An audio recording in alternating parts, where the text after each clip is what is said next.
gentlemen, and those with the good sense to do away with the whole affair. Welcome to the apothecary. I hope everyone is comfortable tonight. Let me know. This is a quiet stream in terms of the audio, so feel free to turn up your volume, and I do recommend using headphones to get the full effect. How is everyone doing tonight? I hope everyone had a wonderful New Year's. Also, as promised, first off, Smunchy Taco, thank you so much for the follow if you are here. Welcome to the apothecary. And Quentin, as promised, murder, murder, murder. Shed their blood.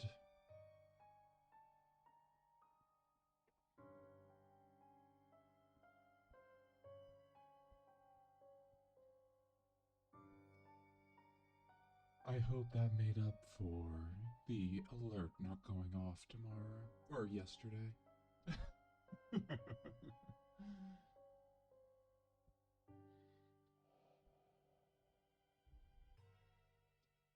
Is everyone all settled in and comfortable for the night? For some reason, my camera is not picking up the microphone I'm talking into, so that is why my head is at a strange angle as I am looking down to talk to you correctly. So you will have to forgive that, but I hope you like this effect. It is something I've been interested in for quite a while, and I am very happy that I now get to experiment with this. As you can see, I also brought your oozes out. They missed you, so I hope you enjoy getting to play with them. You should be able to use the commands properly now. I fixed... Yes, it is. But it is kind of a nifty effect, don't you think, Quentin?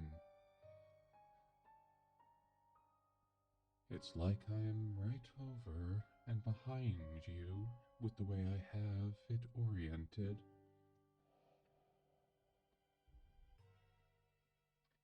Excellent. I'm very glad to hear that.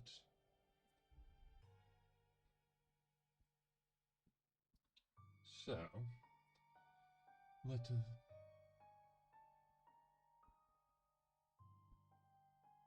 I'm afraid I will not be able to do that and also read you stories.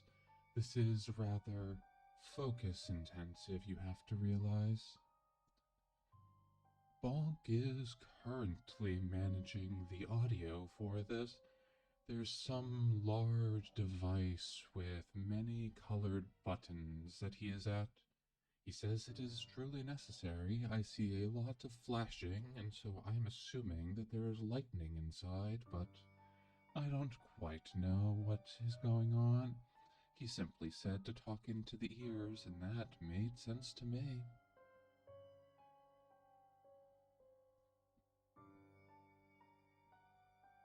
It is so strange to talk into ears without a skull, though.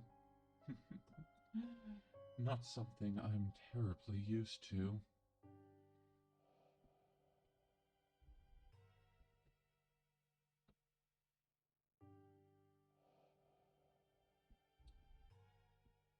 But I hope that if you are currently listening at your job while rolling silverware, this gives you something soothing to help lose track of the time as you are working, Quentin. And I hope you'll be able to get off work soon so you can relax for the rest of the evening.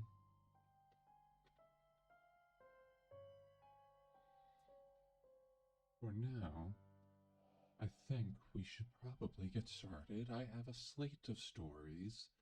Some are some of his more popular works, but others are some of my favorites that are lesser known. I also picked some of his satires for tonight. because I thought we could use a good mix of stories. I created a new command, or rather, I adapted the old one, so if people come in, of course, as we have talked about during the first ASMR session, I will address all chat messages and any events like raids or follows between stories so as to not break immersion. If you see someone new come in, I would appreciate if you use the story command. It will explain the situation in case they do not read the text I have on screen, and also let them know what story we're reading, because I know that was something people were quite curious about last time when they could not remember what story we were in the middle of. So that should make it easier to reference for people. For now, though, let's get started with one of his foundational works that many people haven't actually read but only know the outline of. Let's start off tonight with The Pit and the Pendulum.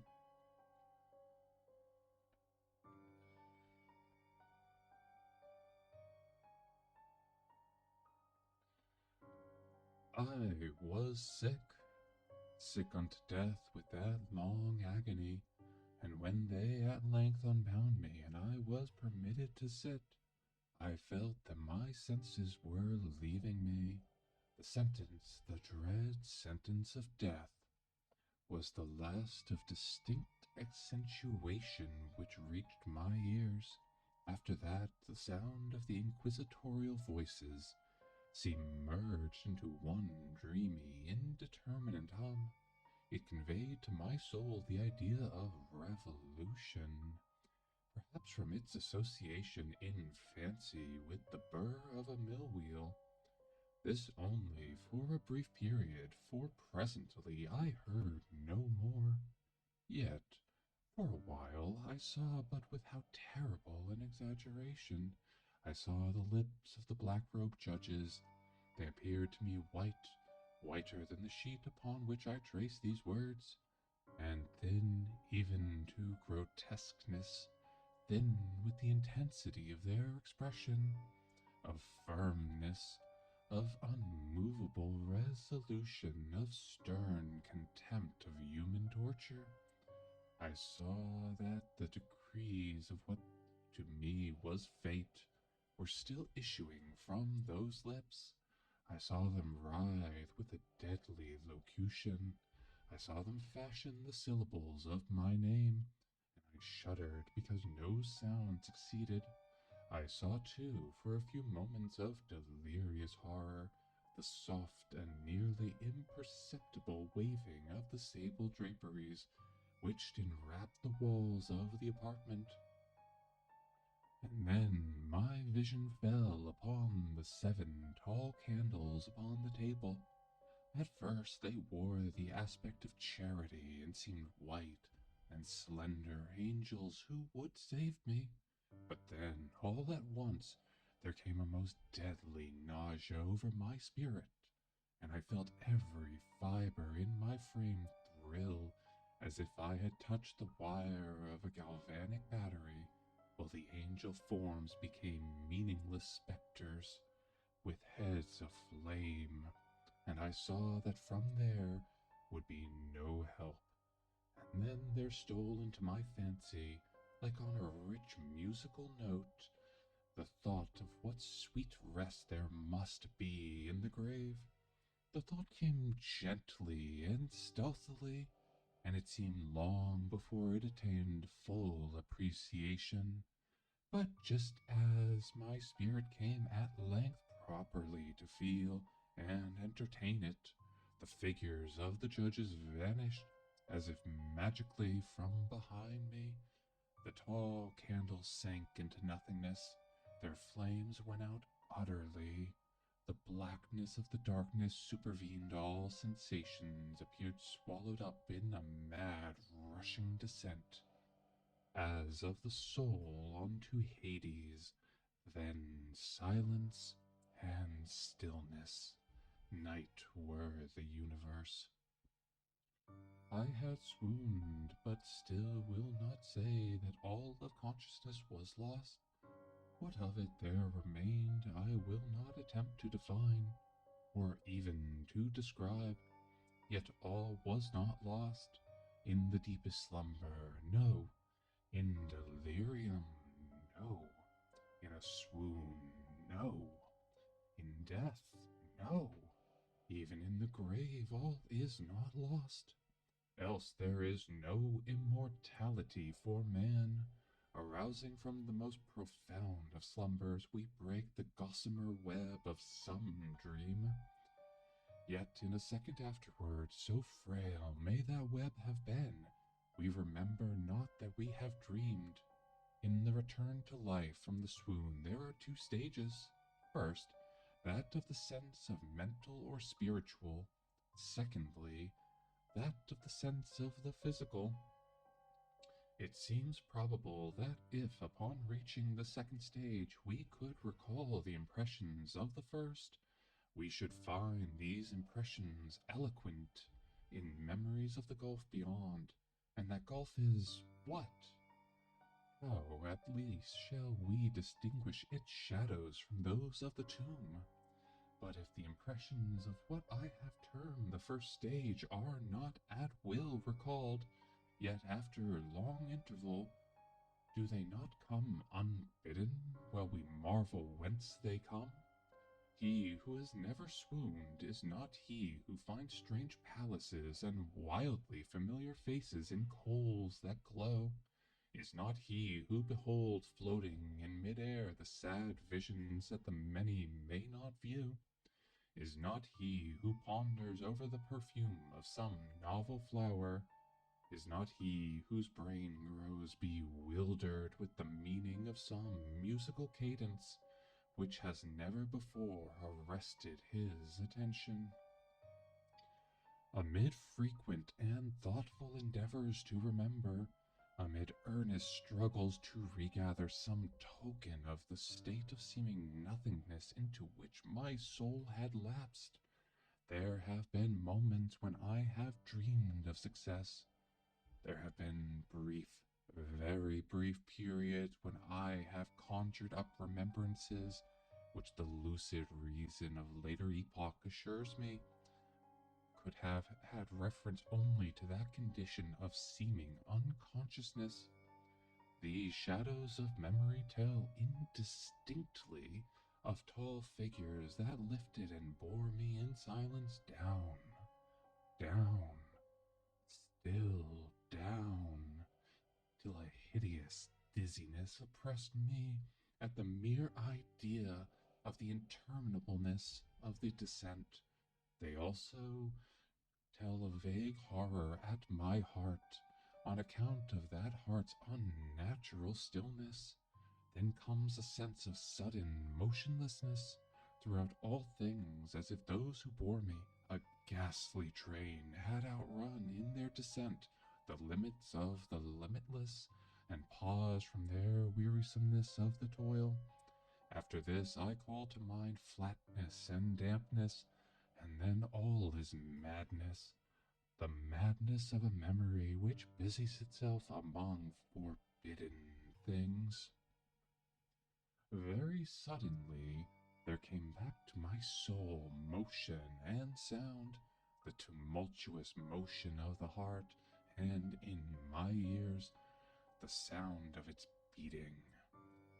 Then a pause in which all is blank, then again sound and motion and touch, a tingling sensation pervading my frame, then the mere consciousness of existence without thought, a condition which lasted long, then very suddenly thought and shuddering terror and earnest endeavor to comprehend my true state, then a strong desire to lapse into insensibility, then a rushing revival of soul and successful effort to move, and now a full memory of the trial, of the judges, of the sable draperies, of the sentence, of the sickness, of the swoon. then entire forgetfulness of all that followed, of all that a later day and much earnestness of endeavor have enabled me vaguely to recall. So far I had not opened my eyes. I felt that I lay upon my back. Unbound, I reached out my hand, and it fell heavily upon something damp and hard. There I suffered it to remain for many minutes, while I strove to imagine where and what I could be. I longed, yet dared not to employ my vision. I dreaded the first glance at objects around me. It was not that I feared to look upon things horrible, but that I grew aghast lest there should be nothing to see. At length, with a wild desperation at heart, I quickly unclosed my eyes. My worst thoughts then were confirmed. The blackness of eternal night encompassed me. I struggled for breath. The intensity of the darkness seemed to oppress and stifle me.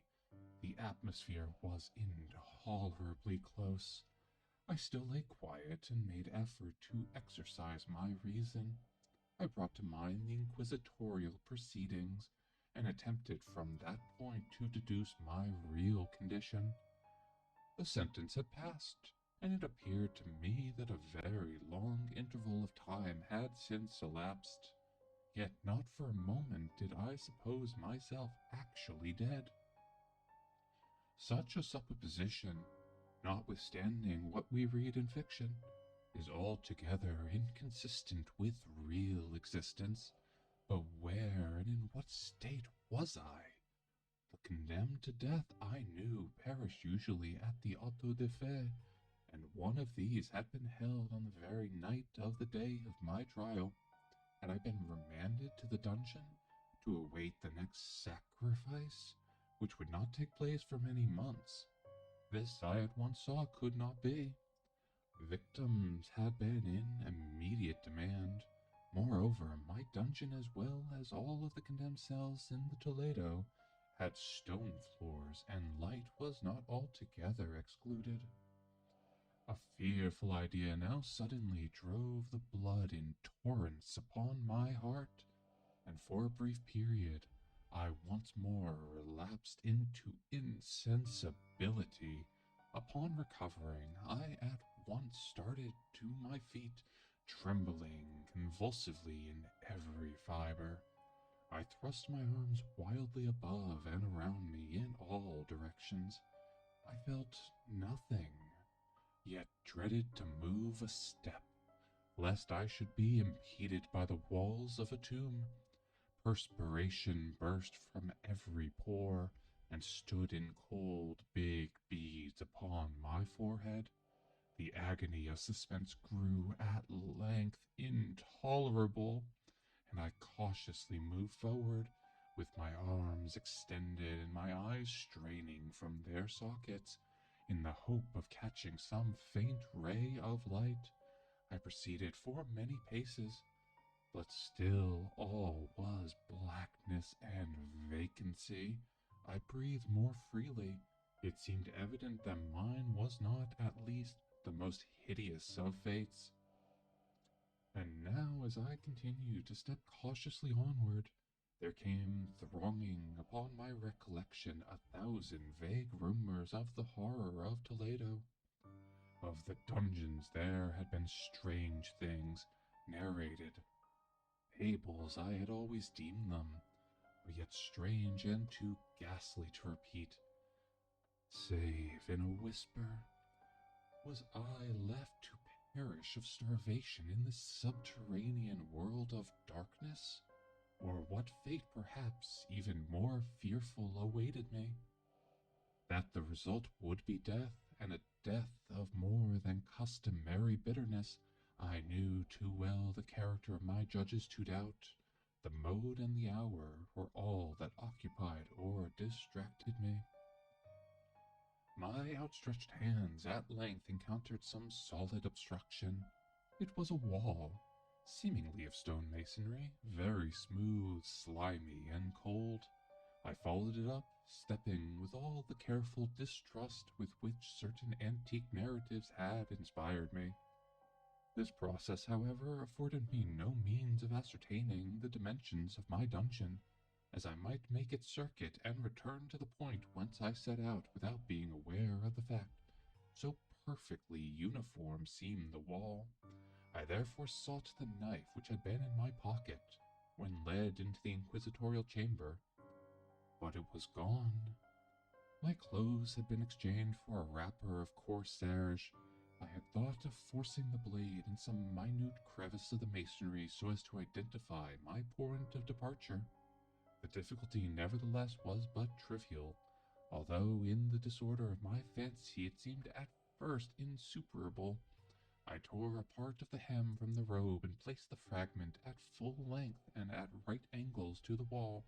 In groping my way around the prison, I could not fail to encounter this rag upon completion of the circuit. So, at least I thought, but I had not counted upon the extent of the dungeon, or upon my own weakness. The ground was moist and slippery. I staggered onward for some time when I stumbled and fell. My excessive fatigue induced me to remain prostrate, and sleep soon overtook me as I lay. Upon awaking and stretching forth an arm, I found beside me a loaf and a pitcher with water. I was much too exhausted to reflect upon this circumstance, but ate and drank with avidity. Shortly after, I resumed my tour around the prison, and with much toil came at last upon the fragment of the serge. Up to the period when I fell I had counted 52 paces, and upon resuming my walk I had counted 48 more. When I arrived at the rag, there were in all then 100 paces, and admitting 2 paces to the yard, I presumed the dungeon to be 50 yards in circuit. I had met, however, with many angles in the wall, and thus I could form no guess at the shape of the vault. For vault I could not help supposing it to be. I had little object, certainly no hope these researches, but a vague curiosity prompted me to continue them. Quitting the wall, I resolved to cross the area of the enclosure. At first I proceeded with extreme caution, for the floor, altogether seemingly of solid material, was treacherous with slime. At length, however, I took courage and did not hesitate to step firmly, endeavoring to cross in a direct manner as possible. I had advanced some 10 or 12 paces in this manner, when the remnant of the torn hem of my robe became entangled between my legs. I stepped on it and fell violently on my face. In the confusion attending my fall, I did not immediately apprehend a somewhat startling circumstance, in which, a few seconds afterwards, and while still laying prostrate, arrested my attention. It was this: my chin rested upon the floor of the prison, but my lips and the upper portion of my head, although seemingly at a less elevation than the chin, touched nothing. At the same time, my forehead seemed bathed in a clammy vapor, and the peculiar smell of decayed fungus arose to my nostrils. I put forward an arm, and shuddered to find that I had fallen at the very brink of a circular pit, whose extent, of course, I had no means of ascertaining at the moment. Groping about the masonry just below the margin, I succeeded in dislodging a small fragment, and let it fall into the abyss. For many seconds I hearkened to its reverberations as it dashed against the sides of the chasm in its descent.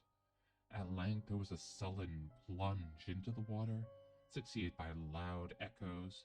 At the same moment there came a sound resembling the quick opening and as rapid closing of a door overhead, while a faint gleam of light flashed suddenly through the gloom. And as suddenly faded away. I saw clearly the doom which had been prepared for me, and congratulated myself upon the timely accident by which I had escaped.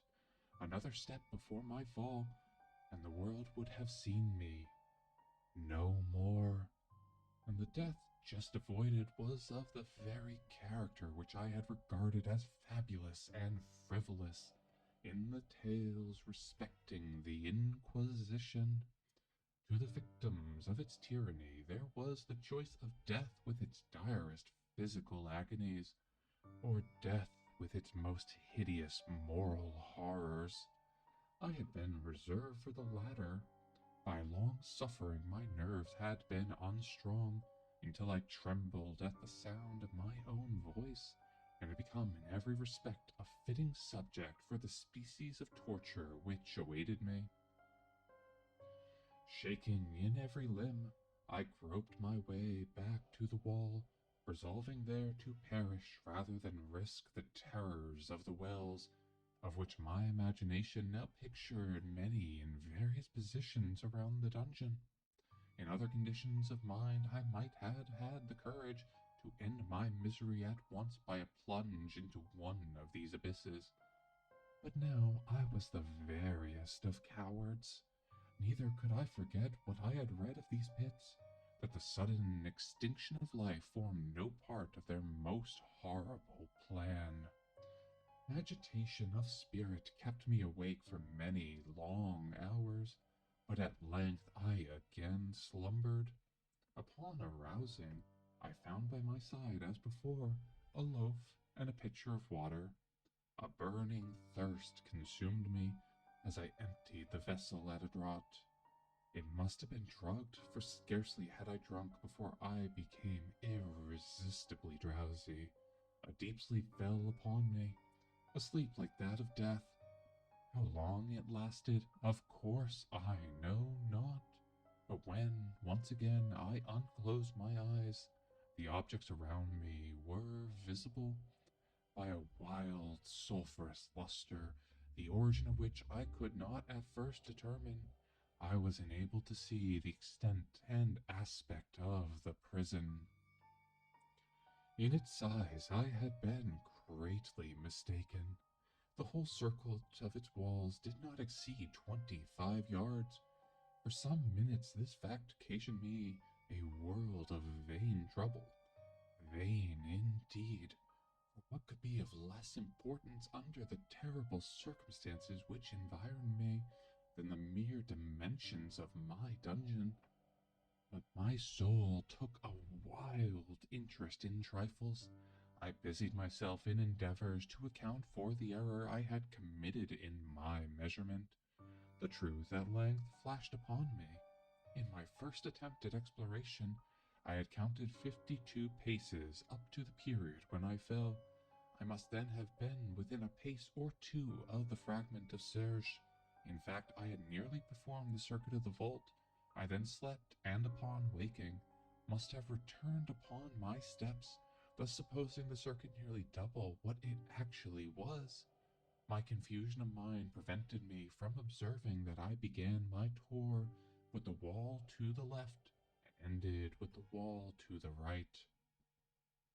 I had been deceived, too, in respect to the shape of the enclosure.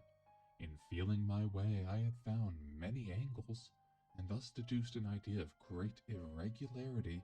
So potent is the effect of total darkness upon one's arousing from lethargy of sleep. The angles were simply those of a few slight depressions or niches at odd intervals. The general shape of the prison was square. What I had taken for masonry seemed now to be iron or some other metal in huge plates, whose sutures or joints occasioned the depression.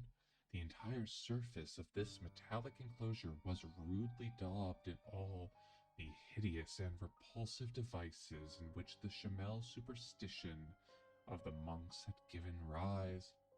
The figures of fiends and aspects of menace with skeletal forms, and others more really fearful images, overspread and disfigured the walls. I observed that the outlines of these monstrosities were sufficiently distinct, but that the colors seemed faded and blurred, as if from the effects of a damp atmosphere. I now noticed the floor too, which was of stone. In the center yawned the circular pit from whose jaws I had escaped, but it was the only one in the dungeon. All this I saw indistinctly and by much effort, for my personal condition had been greatly changed during slumber. I now lay upon my back, and at full length on a species of low framework of wood. To this I was securely bound by a long strap resembling a surgical. It passed in many convolutions around my limbs, leaving at liberty only my head and my left arm, to such an extent that I could, by dint of much exertion, supply myself with food from an earthen dish which lay by my side on the floor. I saw, to my horror, that the pitcher had been removed. I say to my horror, for I was consumed with intolerable thirst. The thirst it appeared to be the design of my persecutors to stimulate, for the food in the dish was meat pungently seasoned. Looking upward, I surveyed the ceiling of my prison. It was some 30 or 40 feet overhead, and constructed much as the side walls. In one of its panels, a very singular figure riveted my whole attention. It was the painted figure of Time as he is commonly represented, save that, in lieu of a scythe, he held what at casual glance I supposed to be the pictured image of a huge pendulum, such as we see on antique clocks. There was something, however, in the appearance of this machine which caused me to regard it more attentively. While I gazed directly upward at it, for its position was immediately over my own, I fancied that I saw it in motion. In an instant afterwards, the fancy was confirmed. Its sweep was brief and, of course, slow. I watched it for some minutes, somewhat in fear, but more in wonder. Wearied at length with observing its dull movement, I turned my eyes upon the other objects in the cell. A slight noise attracted my notice, and looking to the floor, I saw several enormous rats traversing it. They had issued from the well, which lay just within view to my right, and then, while I gazed, they came up in troops, hurriedly with ravenous eyes, allured by the scent of the meat. From this it required much effort and attention to scare them away. It might have been half an hour, perhaps even an hour, for I could take but imperfect note of time, before I again cast my eyes upward. What I then saw confounded and amazed me. The sweep of the pendulum had increased in extent by nearly a yard. As a natural consequence, its velocity was also much greater, but what mainly disturbed me was the idea that it had perceptibly descended. I now observed with what horror, it is needless to say, that its nether extremity was formed of a crescent of glittering steel, about a foot in length from horn to horn, the horns upwards and the under edge evidently as keen as that of a razor. Like a razor also, it seemed massy and heavy, tapering from the edge into a solid and broad structure above. It was appended to a weighty rod of brass, and the whole hissed as it swung through the air. I could no longer doubt the doom prepared for me by monkish ingenuity as torture. My cognizance of the pit had become known to the inquisitorial agents, the pit whose horrors had been destined for so bold a recusant as myself, the pit typical of hell, and regarded by rumor as the Ultima Thule for all their punishments. The plunge into this pit I had avoided by the merest of accidents. I knew that surprise or entrapment into torment formed an important portion of all the grotesquerie of these dungeon deaths.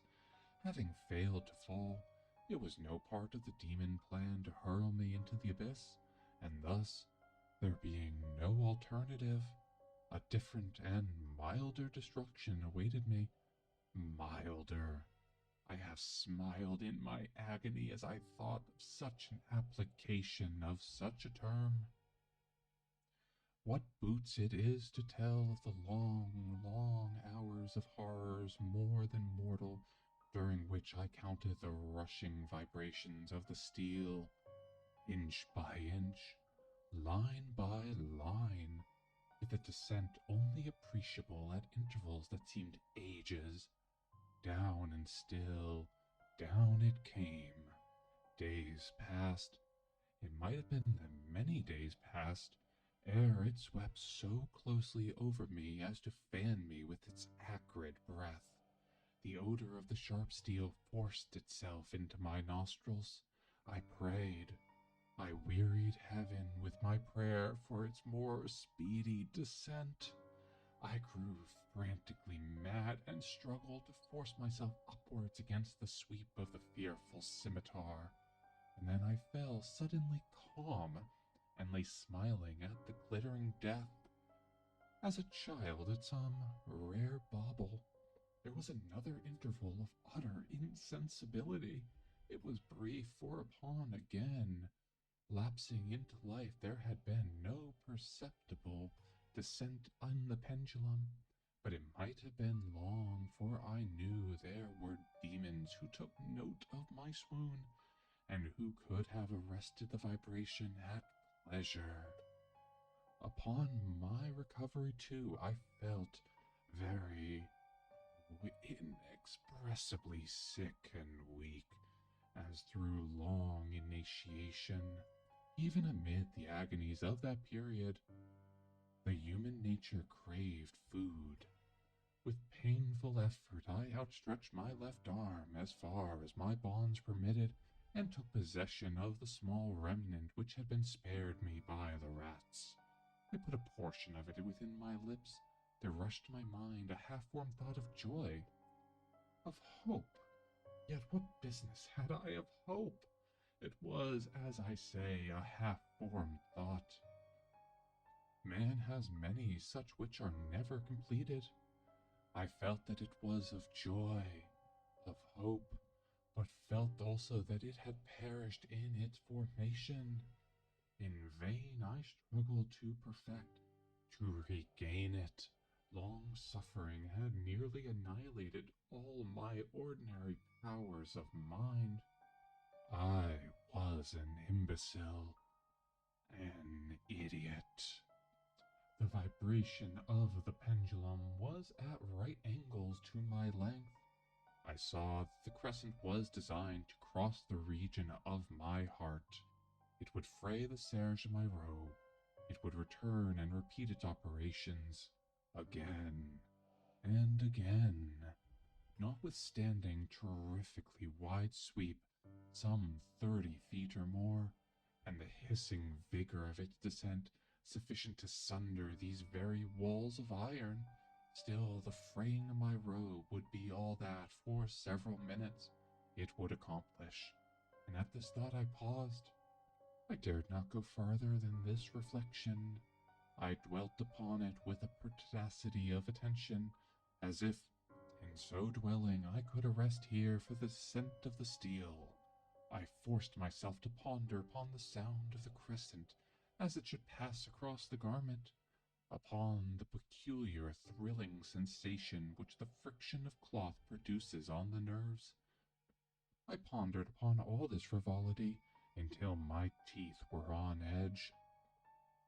Down, steadily down it crept.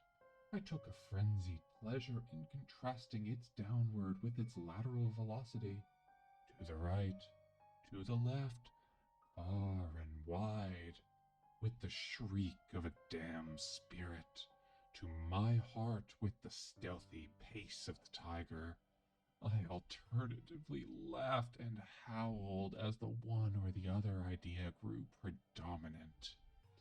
Down, certainly relentlessly down, It vibrated within 3 inches of my bosom. I struggled violently, furiously, to free my left arm. This was free only from the elbow to the hand. I could reach the latter from the platter beside me to my mouth with great effort, but no farther. Could I have broken the fastenings above the elbow? Would have seized and attempted to arrest the pendulum? I might as well have attempted to arrest an avalanche. Down, still unceasingly, still inevitably down.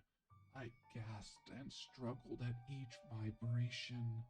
I shrunk convulsively at its every sweep. My eyes followed its outward or upward whirls with the eagerness of the most unmeaning despair. They closed themselves spasmodically at the descent. Although death would have been a relief, oh, how unspeakable! Still, I quivered in every nerve to think how slight a sinking of the machinery would precipitate that keen, glistening axe upon my bosom. It was hope that prompted the nerve to quiver, the frame to shrink. It was hope, the hope that triumphs on the rack, that whispers to the death, condemned even in the dungeons of the Inquisition. I saw that some 10 or 12 vibrations would bring the steel in actual contact with my robe, and with this observation there suddenly came over my spirit all the keen, collected calmness of despair. For the first time during many hours, or perhaps days, I thought, it now occurred to me that the bandage or surginal which enveloped me was unique. I was tied by no separate cord.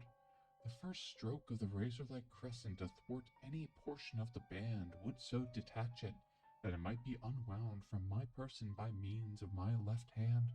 But how fearful in that case the proximity of the steel! The result of the slightest struggle, how deadly! Was it likely, moreover, that the minions of the torturer had not foreseen and provided for this possibility? Was it probable that the bandage crossed my bosom in the track of the pendulum? Dreading to find my faint and, as it seemed, in last hope, frustrated, I so far elevated my head as to obtain a distinct view of my breast. The surginel enveloped my limbs and body close in all directions, save in the path of the destroying crescent.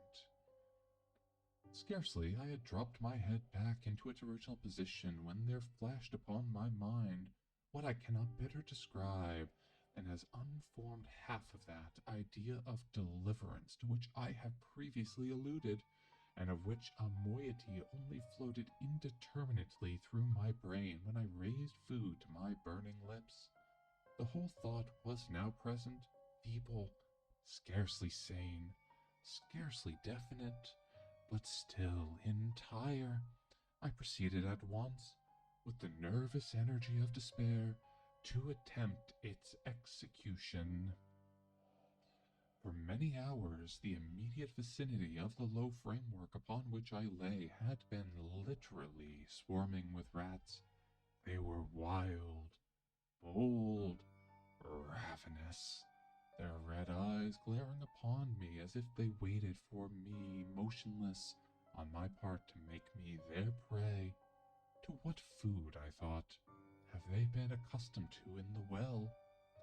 They had devoured, in spite of all my efforts to prevent them, all but a small remnant of the contents of the dish.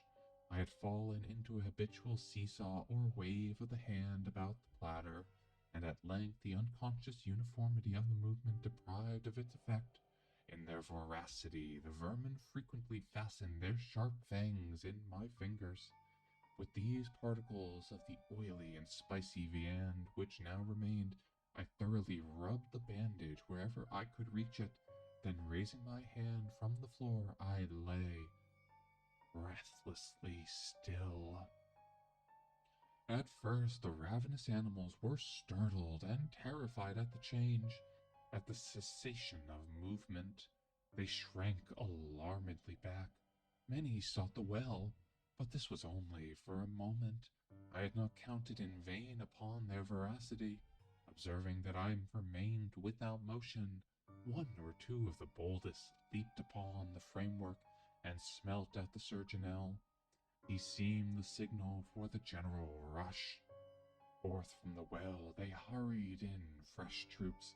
They clung to the wood, they overran it, and leaped in hundreds upon my person.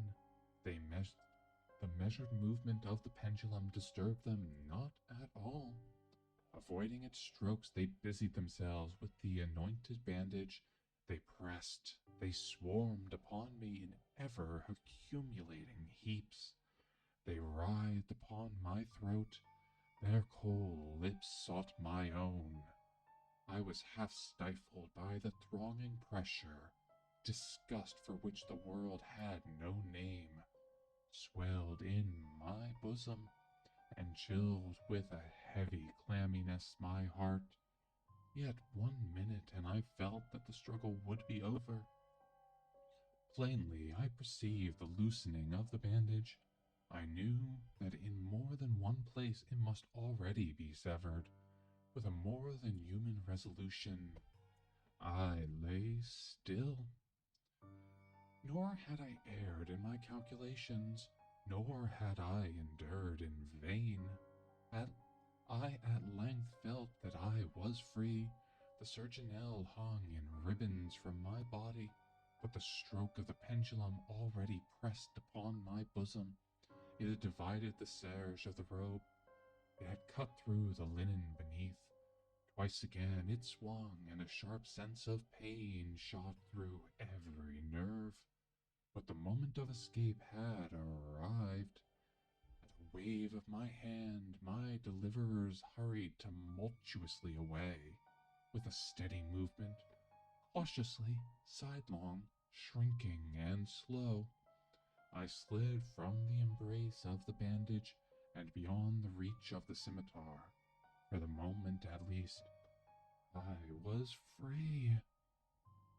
Free, and in the gasp of the Inquisition, I had scarcely stepped from my wooden bed of horror upon the stone floor of the prison when the motion of the hellish machine ceased, and I beheld it drawn up by some invisible force through the ceiling.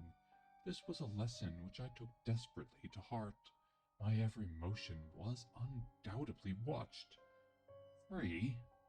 I had but escaped death in one form of agony, to be delivered unto worse than death in some other. With that thought, I rolled my eyes nervously around the barriers of iron that hemmed me in. Something unusual, some change which, at first, I could not appreciate distinctly, it was obvious, had taken place in the apartment. For many minutes of a dreamy and trembling abstraction, I busied myself in vain, unconnected conjecture. During this period, I became aware, for the first time, of the origin of the sulphurous light which illumined the cell. It proceeded from a fissure, about half an inch in width, extending entirely around the prison at the base of the walls, which thus appeared and were completely separated from the floor.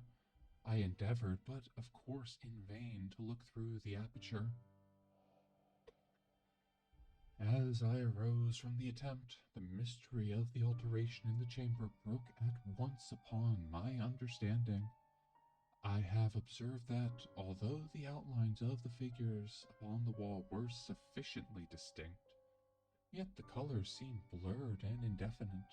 These colors had now assumed and were momentarily assuming a startling and most intense brilliancy that gave to the spectral and fiendish portraitures an aspect that might have thrilled even firmer nerves than my own. Demon eyes of a wild and ghastly vivacity glared upon me in 1,000 directions, where none had been visible before, and gleamed with the lurid luster of fire that I could not force my imagination to regard as unreal. Unreal, even while I breathed, there came to my nostrils the breath of the vapor of heated iron. A suffocating odor pervaded the prison. A deeper glow settled each moment in the eyes that glared at my agonies. A richer tint of crimson diffused itself over the pictured horrors of blood. I panted. I gasped for breath. There could be no doubt about the design of my tormentors. Oh, most unrelenting, oh, most demonic of men. I shrank from the glowing metal to the center of the cell. The thought of the fiery destruction that impended, the idea of the coolness of the well came over my soul like a balm. I rushed to its deadly brink. I threw my straining vision below. The glare from the enkindled roof illumined the inmost recesses.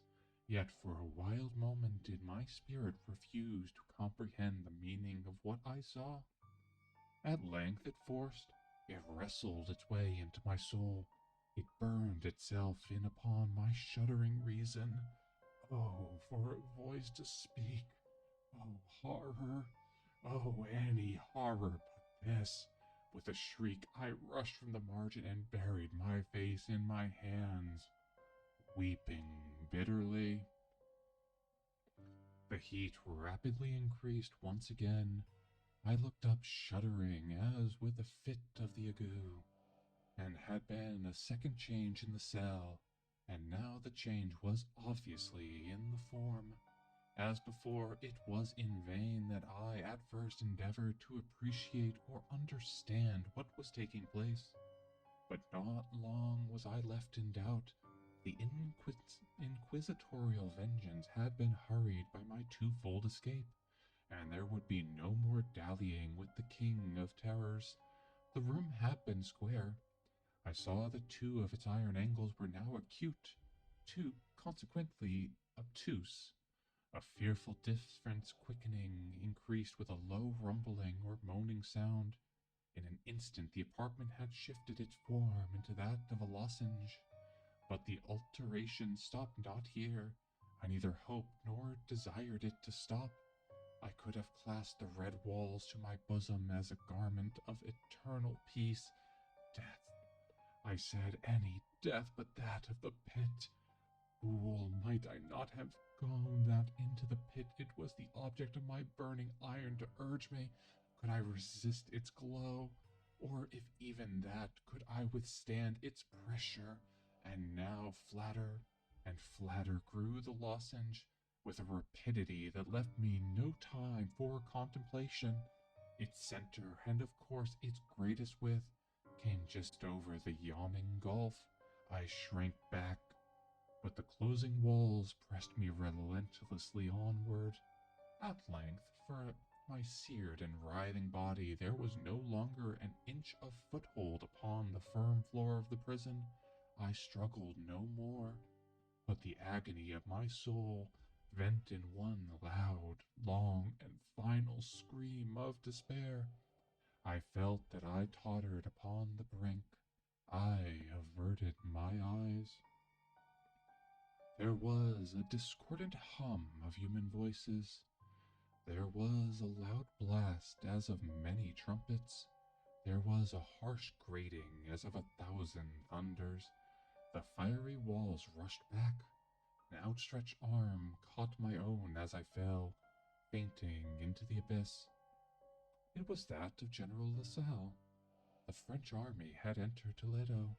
The Inquisition was in the hands of its enemies.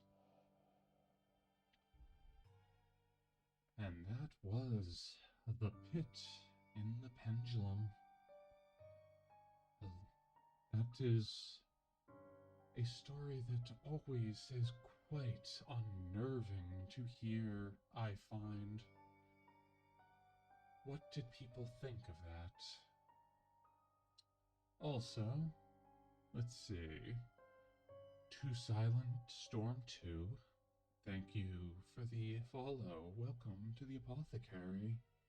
And Nasu Isuru.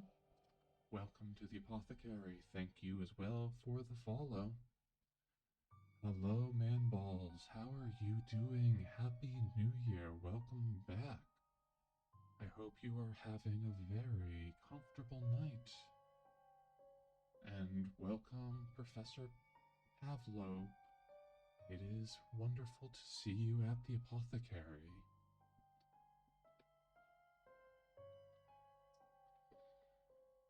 I think this was a very fitting story to do with this mic. The madness of the protagonist can very easily be shown in that back and forth. Thank you. Thank you, Professor Pavlo. I really appreciate that.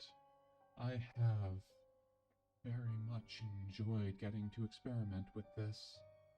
It is much more engaging, I feel, than a traditional condenser microphone, and really suits itself to horror stories.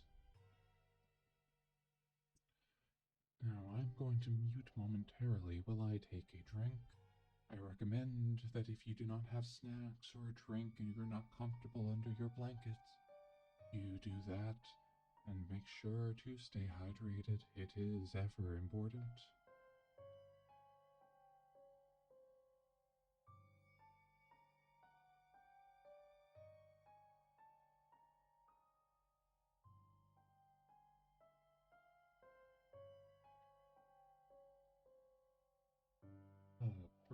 Professor, I am using a 3DO microphone, so it is one of the dual binaural microphones.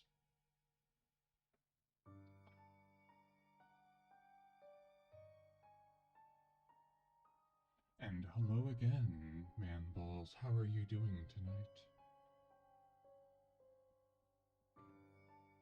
So, Quentin, I could take my mask off, but the camera is not quite perfect for how I have it set up in terms of catching my mouth when I'm at the extreme edges of the camera, so it might look a bit odd. Well, thank you very much for that, Professor. I appreciate that compliment.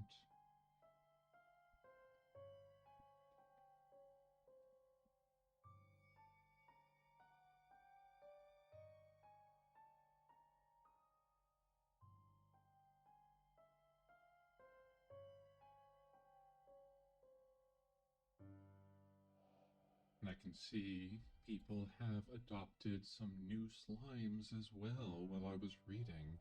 I hope you enjoy your new pets.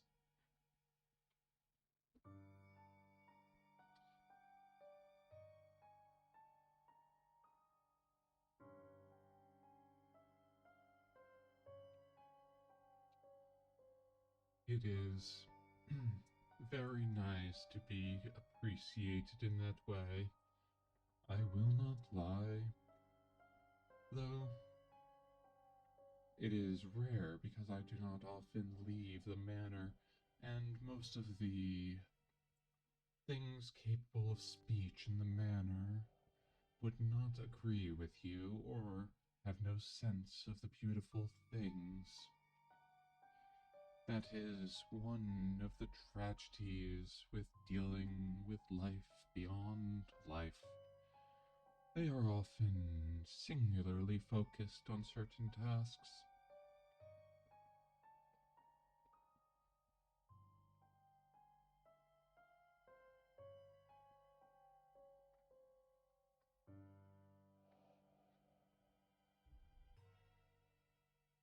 So, let us see what would be the next best story to do.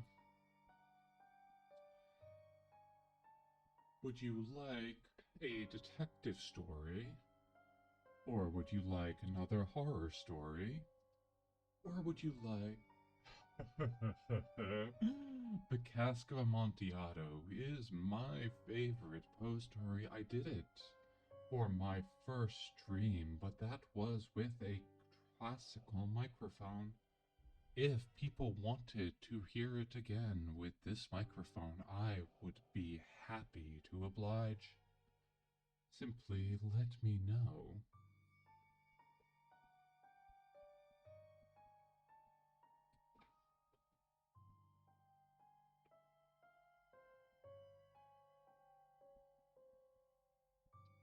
I see Quentin is interested in a detective story.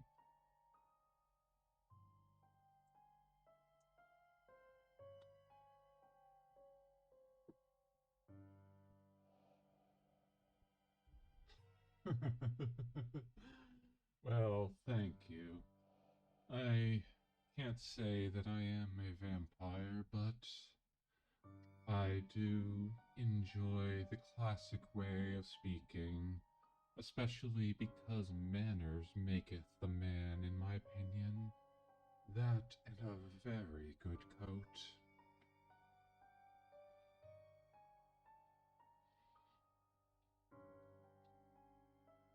Okay, so I believe then we will do a detective story next, and if people want, I will happily later do the Cask Amontillado again, so you can hear about the 1,000 injuries of Fortunato.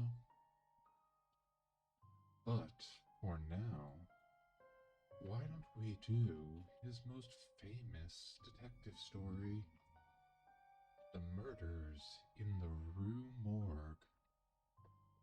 As I've said before, while I'm reading, I will not address chat or any of the events that might happen. So I would appreciate if someone new comes by, you use the story command to let them know that I will address everything after this story. And I will begin shortly. I'm going to take one more drink, and then I will start on the murders in the Rue Morgue.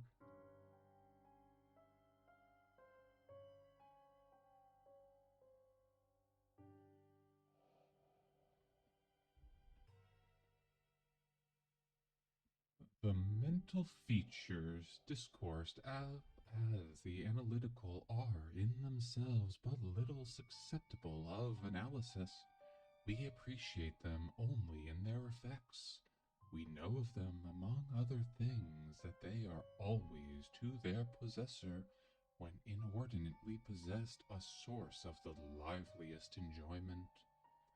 As the strong man exults in his physical ability, delighting in such exercises as call his muscles into action, so glories the analyst in the moral activity which disentangles.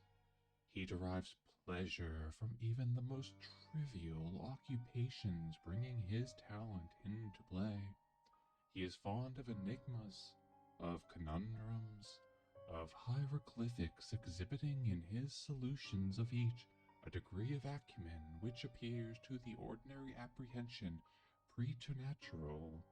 His results, brought about by the very soul and essence of method, have, in truth, the whole air of intuition. The faculty of resolution is possibly much invigorated by mathematical study, and especially by that highest branch of it which unjustly, and merely on account of its retrograde operations, has been called, as if par excellence, analysis. Yet to calculate is not in itself in to analyze. A chess player, for example, does the one without effort at the other. It follows that the game of chess, in its effects upon mental character, is greatly misunderstood. I am not now writing a treatise, but simply prefacing a somewhat peculiar narrative by observations very much at random.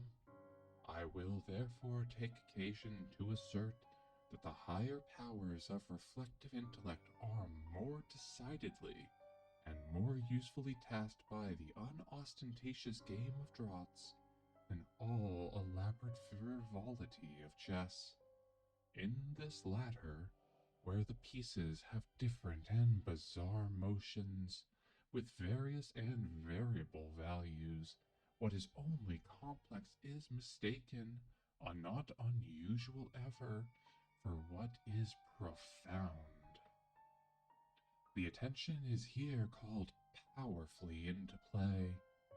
If it flag for an instant, an oversight is committed, resulting in injury or defeat.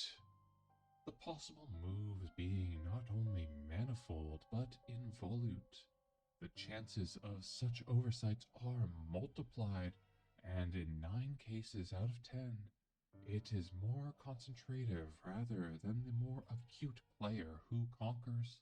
In draughts, on the contrary, where the moves are unique and have but little variation, the probability of inadvertence are diminished, and the mere attention being left comparatively unemployed, what advantages are obtained by either party are obtained by superior acumen. To be less abstract, let us suppose a game of draughts, where the pieces are reduced to 4 kings, and where, of course, no oversight is to be expected. It is obvious that here the victory can be decided, the players being all equal, only by some recherche movement, the result of some strong exertion of the intellect. Deprived of ordinary resources, the analyst throws himself into the spirit of his opponent, identifies himself therewith, and not unfrequently sees thus, at a glance, the sole methods, sometimes, indeed, absurdly simple ones, by which he may seduce into error or hurry into miscalculation. Whist has long been noted for its influence upon what is termed the calculating power, and men of the highest order of intellect have been known to take an apparently unaccountable delight in it, while eschewing chess as frivolous. Beyond doubt, there is nothing of a similar nature so greatly tasking the faculty of analysis. The best chess player in Christendom may be little more than the best player of chess, but proficiency in whist implies capacity for success in all those more important undertakings where mind struggles with mind. When I say proficiency, I mean that perfection in the game, which includes a comprehension of all the sources whence legitimate advantage may be derived. These are not only manifold but multiform, and lie frequently among recesses of thought altogether inaccessible to the ordinary understanding. To observe attentively is to remember distinctly, and so far the concentrative chess player will do very well at whist, while the rules of Hoyle, themselves based upon the mere mechanism of the game, are sufficiently and generally comprehensible, thus to have a retentive memory and to proceed by the book are points commonly regarded as the sum total of good playing. But it is in matters beyond the limits of mere rule that the skill of the analyst is evinced. He makes in silence a host of observations and inferences. So perhaps do his companions, and the difference in the extent of the information obtained lies not so much in the validity of the inference as in the quality of the observation. The necessary knowledge is that of what to observe. Our player confines himself not at all, nor because the game is the object does he reject deductions from things external to the game. He examines the countenance of his partner, comparing it carefully with that of each of his opponents. He considers the mode of assorting the cards in each hand, often counting trump by trump and honor by honor, through the glances bestowed by their holders upon each. He notes every variation of face as the play progresses, gathering a fund of thought from the differences in the expression of certainty, of surprise, of triumph, or of chagrin. From the manner of gathering up a trick, he judges whether the person taking it can make another in the suit.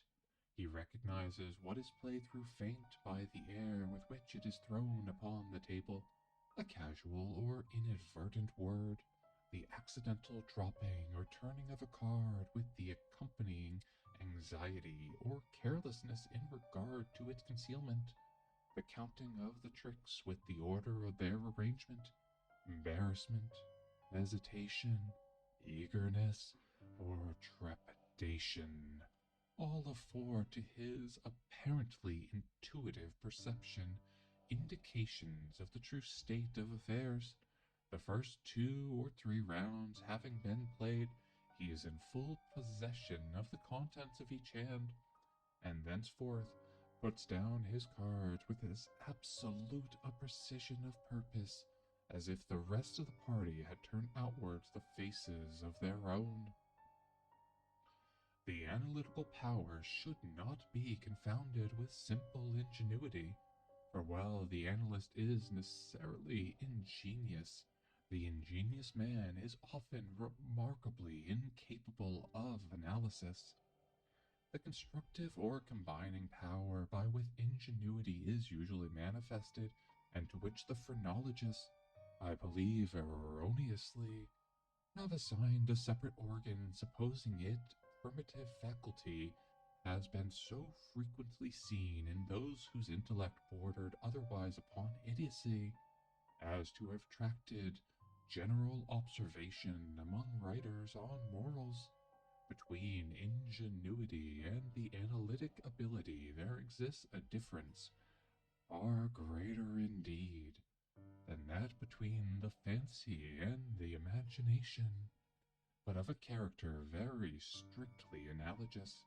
It will be found, in fact, that the ingenious are always fanciful, and the truly imaginative never otherwise than analytic. The narrative which follows will appear to the reader somewhat in the light of a commentary upon the propositions just advanced. Residing in Paris during the spring and part of the summer of 18, I there became acquainted with a Monsieur C. Auguste Dupin. This young gentleman was of an excellent, indeed of an illustrious family, but by a variety of untoward events had been reduced to such poverty that the energy of his character succumbed beneath it, and he ceased to bestir himself to the world, or to care for the retrieval of his fortunes. By courtesy of his creditors, there still remained in his possession a small remnant of his patrimony, and upon the income arising from this, he managed by means of rigorous economy to procure the necessaries of life without troubling himself about the superfluities. Books, indeed, were his sole luxuries, and in Paris these are easily attained. Our first meeting was at an obscure library in the Rue Morgue, where the accident of our both being in search of the same very rare and very remarkable volume brought us closer communion. We saw each other again and again. I was deeply interested in the little family history which he detailed to me with all the candor which a Frenchman indulges whenever mere self is his theme. I was astonished, too, at the vast extent of his reading, and, above all, I felt my soul enkindled within me by the wild fervor and the vivid freshness of his imagination. Seeking in Paris the objects I then sought, I felt that the society of such a man would be to me a treasure beyond price, and this feeling I frankly confided to him. It was at length arranged that we should live together during my stay in the city, and as my worldly circumstances were somewhat less embarrassed than his own, I was permitted to be at the expense of renting and furnishing in a style which suited the rather fantastic gloom of our common temper. A time-eaten and grotesque mansion, long deserted through superstitions into which we did not inquire, and tottering to its fall in a retired and desolate portion of the Faubourg Saint-Germain. Having the routine of our life at this place been known to the world, we should have been regarded as madmen, although perhaps as madmen of a harmless nature. Our seclusion was perfect. We admitted no visitors. Indeed, the locality of our retirement had been carefully kept a secret from my own former associates, and it had been many years since Dupin had ceased to know or be known in Paris. We existed within ourselves, alone. It was a freak of fancy in my friend, for what else shall I call it, to be enamored of the night for her own sake, and into this bizarrerie, as into all his others, I quietly fell, giving myself up to his wild whims with a perfect abandon. The sable divinity would not herself dwell with us always, but we could counterfeit her presence. At the first dawn of the morning, we closed all the messy shutters of our old building, lighting a couple of tapers which, strongly perfumed, threw out only the ghastliest and feeblest of rays. By the aid of these, we then busied our souls in dreams, reading, writing, conversing until warned by the clock of the advent of the true darkness. Then we sallied forth into the streets, arm in arm, continuing the topics of the day or roaming far and wide until a late hour, seeking amid the wild lights and shadows of the populous city the infinity of mental excitement which quiet observation can afford. At such times I could not help remarking and admiring, although from his rich ideality I had prepared to expect it, a peculiar analytic ability in Dupin.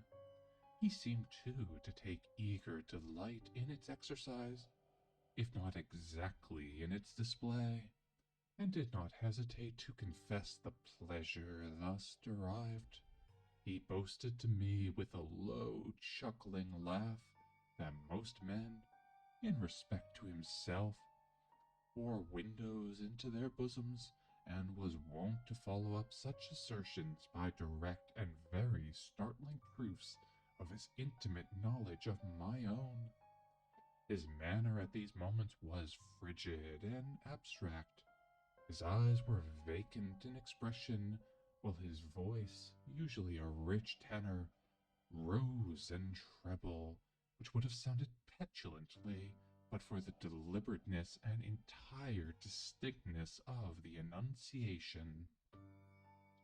Observing him in these moods, I often dwelt meditatively upon the old philosophy of the bipart soul, and amused myself with the fancy of a double Dupin, the creative and the resolvent.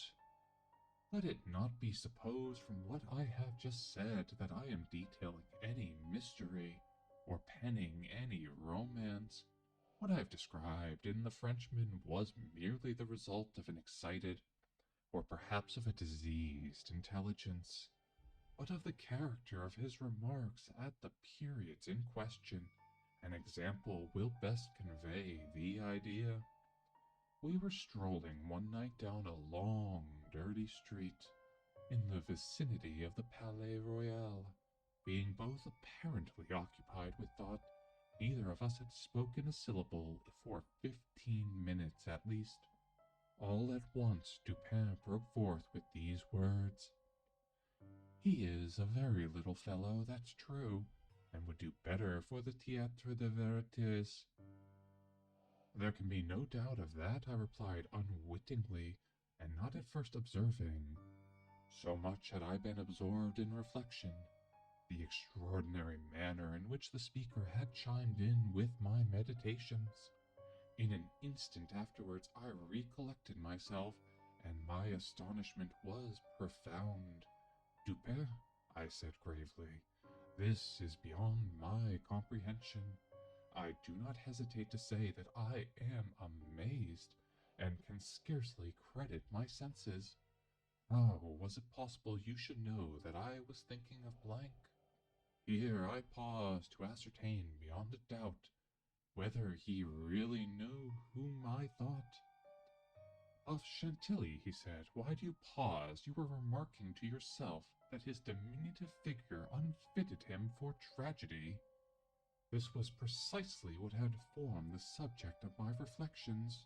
Chantilly was a quantum cobbler from the Rue Saint-Denis who became a stage mad, had attempted the role of Xerxes in Crébillon's tragedy so-called, and had been notoriously pasquinaded for his pains.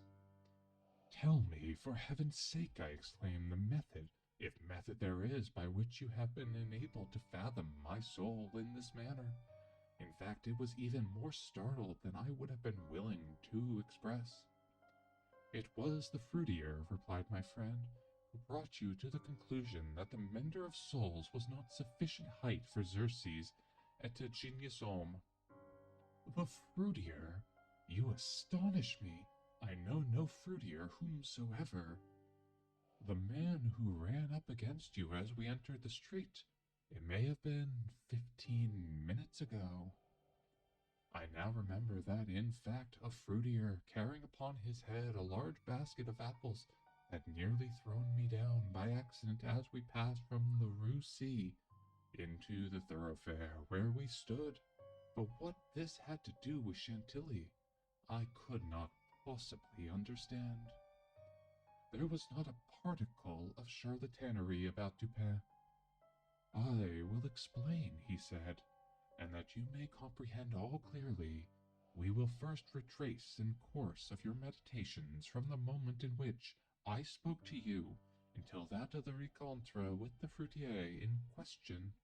The larger links of the chain run thus: Chantilly, Orion, Dr. Nichols, Epicurus, stereotomy, and the street stones, the fruitier. There are few persons who have not at some period of their lives amused themselves in retracing the steps by which particular conclusions of their own minds have been attained.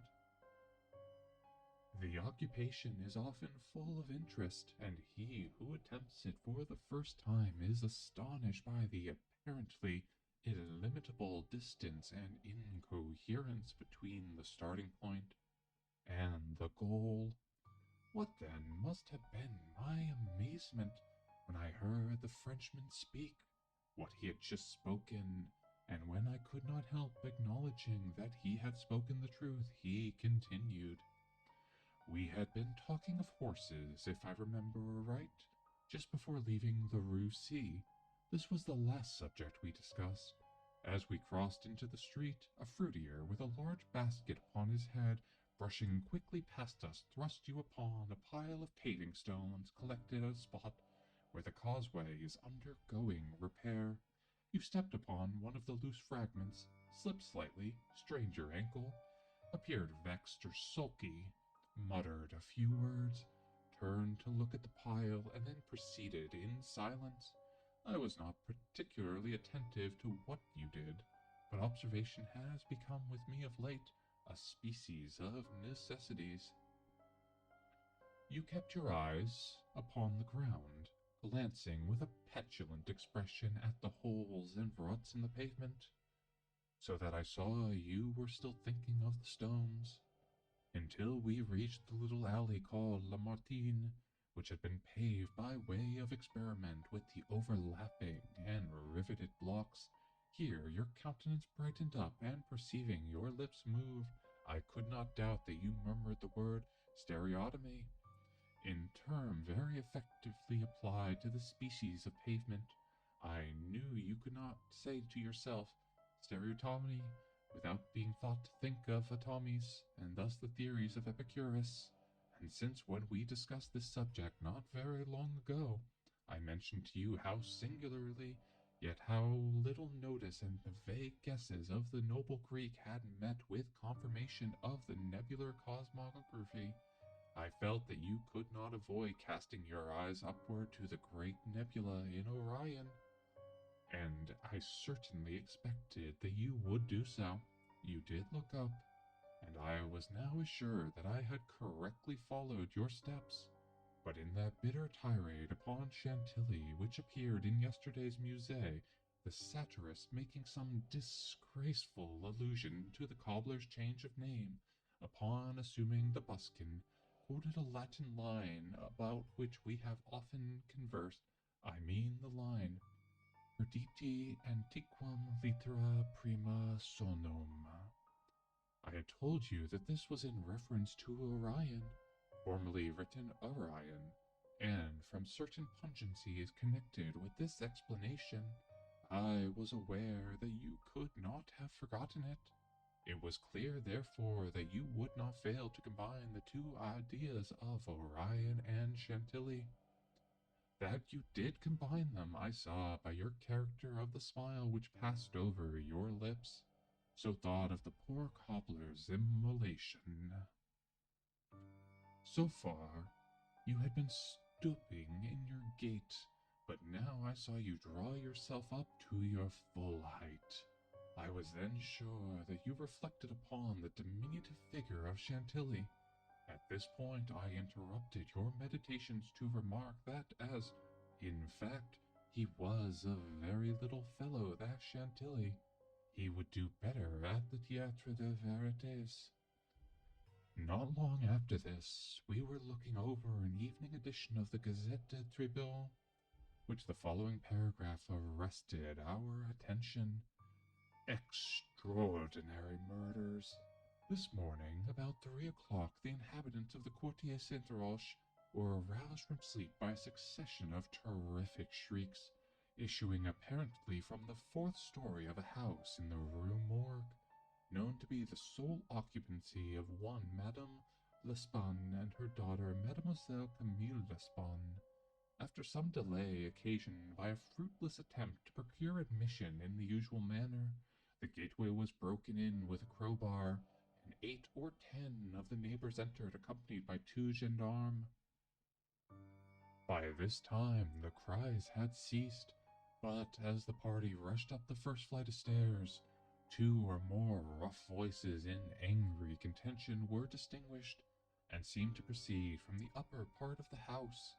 As the second landing was reached, these sounds also had ceased, and everything remained perfectly quiet.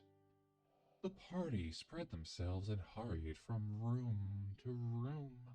Upon arriving at a large black chamber in the 4th story, the door of which, being found locked with the key inside, was forced open, a spectacle presented itself which struck everyone present not less with horror than with astonishment. The apartment was in the wildest disorder, the furniture broken and thrown about in all directions. There was only one bedstead, and from this bed had been removed and thrown into the middle of the floor. On a chair lay a razor besmeared with blood. On the hearth were 2 or 3 long and thick tresses of gray human hair, also dabbled in blood, and seeming to have been pulled out by the roots. Upon the floor were found 4 Napoleons, an earring of topaz, 3 large silver spoons, 3 smaller of metal d'Alger, and 2 bags containing nearly 4,000 francs in gold. The drawers of the bureau, which stood in one corner, were open, and had been apparently substantially rifled, although many articles still remained in them. A small iron safe was discovered under the bed, not under the bedstead. It was open, with the key still in the door. It had no contents beyond a few very old letters and other papers of little consequence. Of Madame L'Espan, no traces were here seen, but an unusual quantity of soot being observed in the fireplace, a search was made of the chimney, and, horrible to relate, the corpse of the daughter, head downward, was dragged therefrom, it having been forced up the narrow aperture for a considerable distance. The body was quite warm. Upon examining its many excoriations, were perceived no doubt occasioned by the violence with which had been thrust and disengaged. Upon the face were many severe scratches, and upon the throat dark bruises and deep indentations of fingernails, as if the deceased had been throttled to death. After a thorough investigation of every portion of the house, without farther discovery, the party made its way into a small paved yard in the rear of the building, where lay the corpse of the old lady, with her throat so entirely cut that an attempt to raise her, the head fell off. The body, as well as the head, was fearfully mutilated, the former so much so as scarcely to retain any semblance of humanity. To this horrible mystery there is not as yet, we believe, the slightest clue. The next day's paper had these additional particulars. The tragedy in the Rue Morgue. Many individuals have been examined in relation to the most extraordinary and frightful affair. The word affair has not yet in France that levity of import which it conveys with us, but nothing whatsoever has transpired to throw light upon it. We give below all the material testimony elicited. Pauline Dubourg, laundress, deposes that she has known both the deceased for 3 years, having washed for them during that period. The old lady and her daughter seemed on good terms, very affectionate towards each other. They were excellent pay, could not speak in regard to their mode or means of living, believed that Madame L. told fortunes for a living, was reputed to have money put by, never met any persons in the house when she called for the clothes or took them home, was sure that they had no servant in employ. There appeared to be no furniture in any part of the building except the 4th story.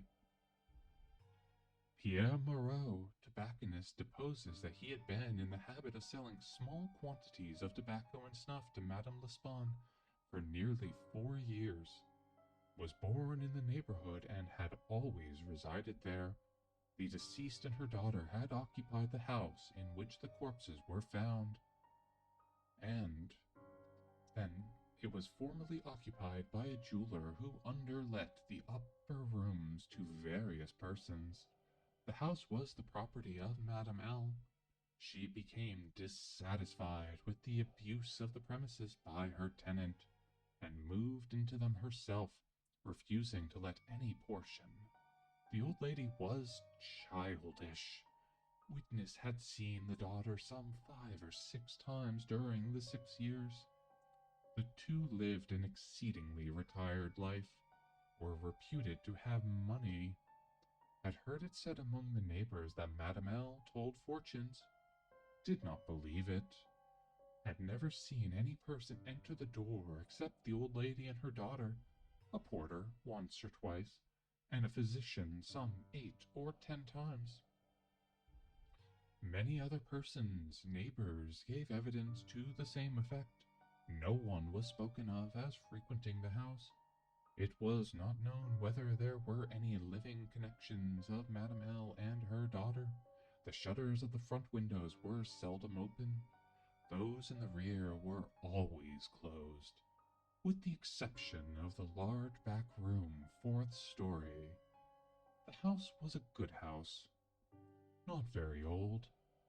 Isidore Musée, gendarme, deposes that he was called to the house about 3 o'clock in the morning, and found some 20 or 30 persons at the gateway, endeavoring to gain admittance, forced it open at length with a bayonet, not with a crowbar, had but little difficulty in getting it open on account of it being a double or folding gate, and bolted neither at bottom nor top. The shrieks were continued until the gate was forced, and then suddenly ceased.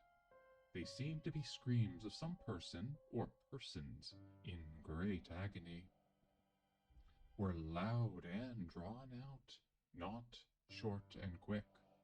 Witnesses led the way upstairs. Upon reaching the first landing, heard two voices in loud and angry contention. There was one gruff voice, the other much shriller. A very strange voice. Could distinguish some words of the former, which was that of a Frenchman. Was positive it was not a woman's voice. Could distinguish the words sacre and diable. The shrill voice was that of a foreigner. Could not be sure whether it was the voice of a man or of a woman. Could not make out what was said, but believed the language to be Spanish.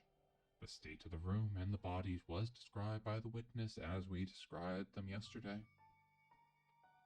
Henry Duval, a neighbor and by trade a silversmith, deposes that he was one of the party who first entered the house, corroborates the testimony of Musée in general. As soon as they forced an entrance, they reclosed the door to keep out the crowd, which collected very fast. Notwithstanding the lateness of the hour, the shrill voice, this witness thinks, was that of an Italian, was certain it was not French, could not be sure that it was a man's voice. It might have been a woman's. Was not acquainted with the Italian language. Could not distinguish the words, but convinced by the intonation that the speaker was an Italian, knew Madame L. and her daughter, had conversed with them both frequently, was sure that the shrill voice was not either of the deceased. Odenheimer, restaurateur, this witness volunteered his testimony. Not speaking French, was examined through an interpreter, is a native of Amsterdam, was passing the house at the time of the shrieks. They lasted for several minutes, probably 10. They were loud and long, very awful and distressing. Was one of those who entered the building, corroborated the previous evidence in every respect but one, was sure that the shrill voice was that of a man, of a Frenchman, could not distinguish the words uttered. They were loud and quick, unequal, spoken apparently in fear as well as anger. The voice was harsh, not so much shrill as harsh.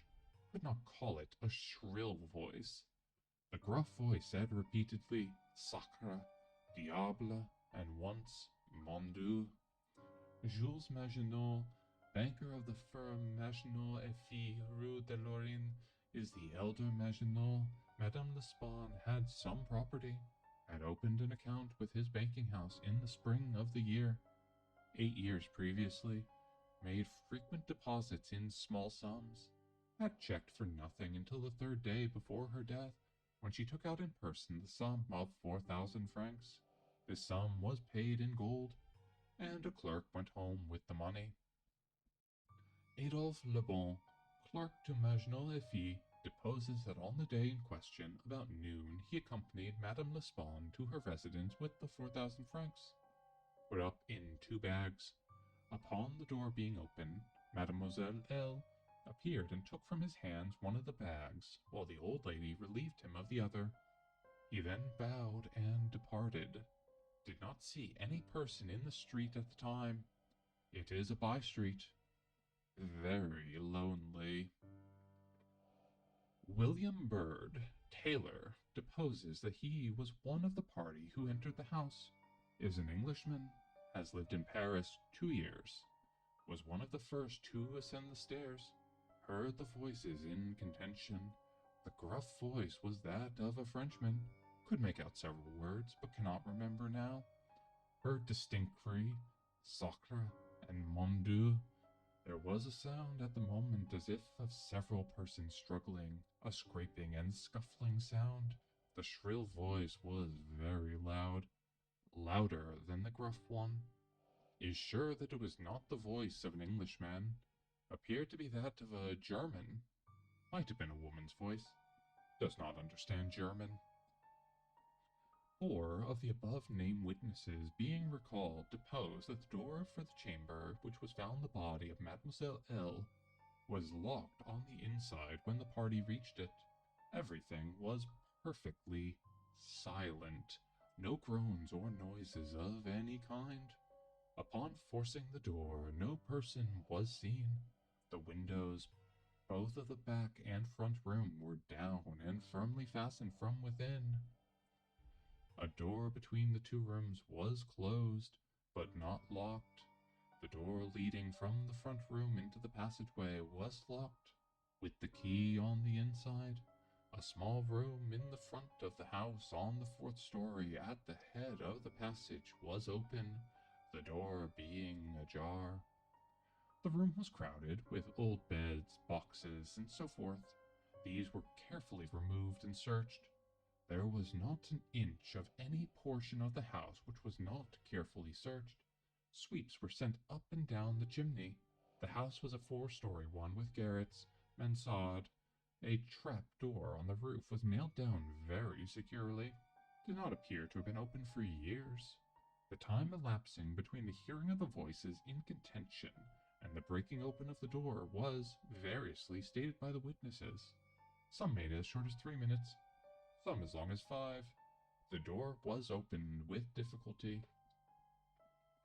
Alfonso Garcio, undertaker, deposes that he resides in the Rue Morgue, is a native of Spain, was one of the party who entered the house. Did not proceed up the stairs. Is nervous and was apprehensive of the consequences of agitation. Heard the voices in contention. The gruff voice was that of a Frenchman. Could not distinguish what was said. The shrill voice was that of an Englishman. Is sure of this. Does not understand the English language, but judges by the intonation. Alberto Montani, confectioner, deposes that he was among the first to ascend the stairs.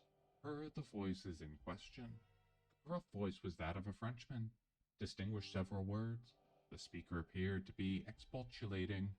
Could not make out the words of the shrill voice. Spoke quick and unevenly. Thinks it was the voice of a Russian.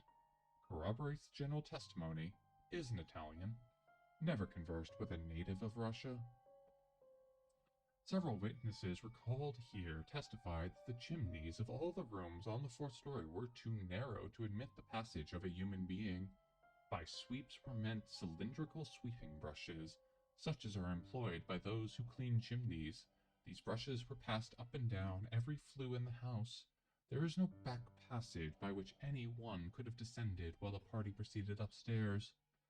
The body of Mademoiselle Le Pen was so firmly wedged in the chimney that it could not be got down until 4 or 5 of the party united their strength.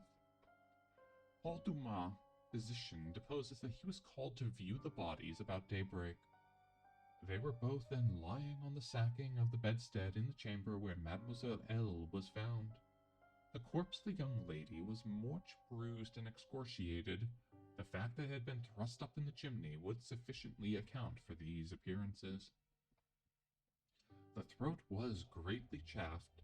There were several deep scratches just below the chin, together with a series of livid spots which were evidently the impressions of fingers.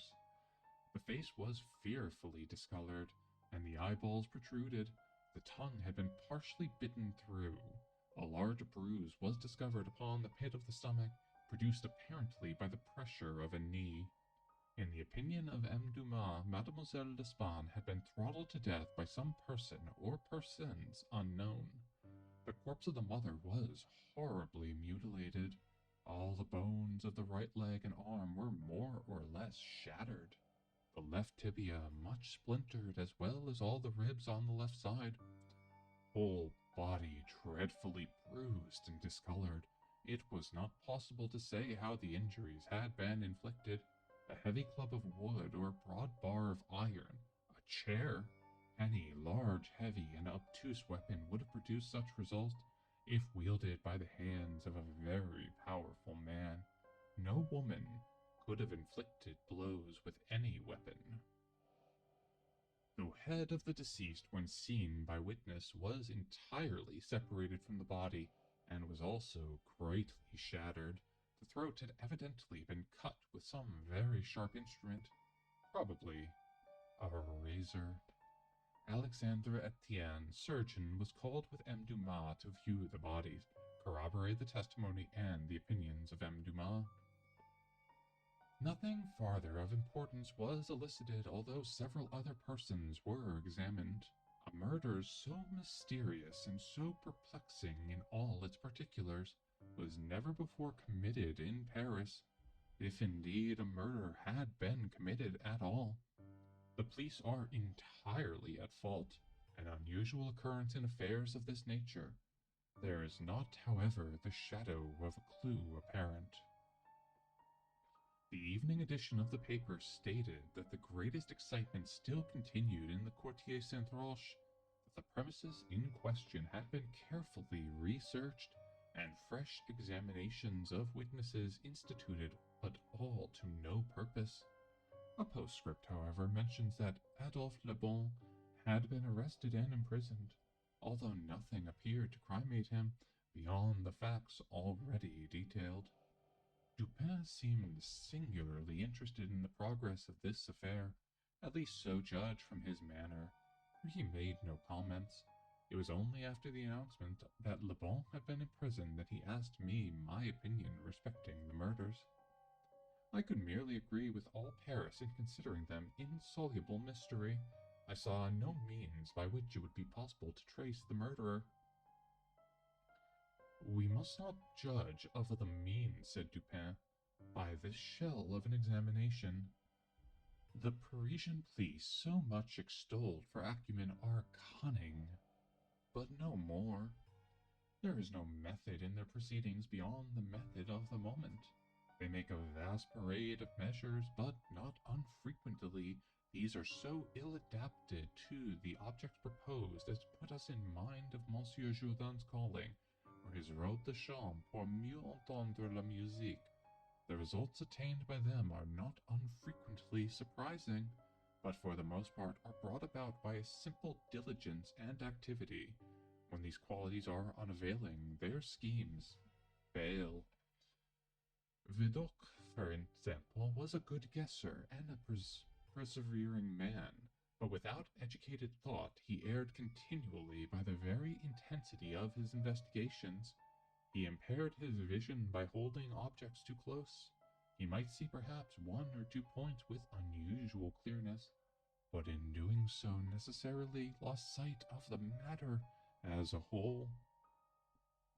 Thus is such a thing as being too profound. The truth is not always in a well. In fact, as regards the more important knowledge, I do not believe that she is invariably superficial. The depth lies in the valleys where we seek her, and not upon the mountain tops where she is found. The modes and sources of this kind of error are well typified in the contemplation of the heavenly bodies. To look at a star by glances, to view it in a sidelong way by turning towards the exterior portions of the retina, more susceptible of feeble impressions of light than the interior, is to behold the star distinctly, is to have the best appreciation of its luster, a luster which grows dim just in proportion as we turn our vision fully upon it. A greater number of rays actually fall upon the eye in the latter case, but in the former there is a more refined capacity for comprehension. By undue profundity we perplex the enfeebled thought, and it is possible to make even Venus herself vanish from the firmament by a scrutiny too sustained to concentrate, or too direct. As for these murders, let us enter into some examinations for ourselves before we make up an opinion respecting them. An inquiry will afford us amusement. I thought this an odd term, so applied, but said nothing.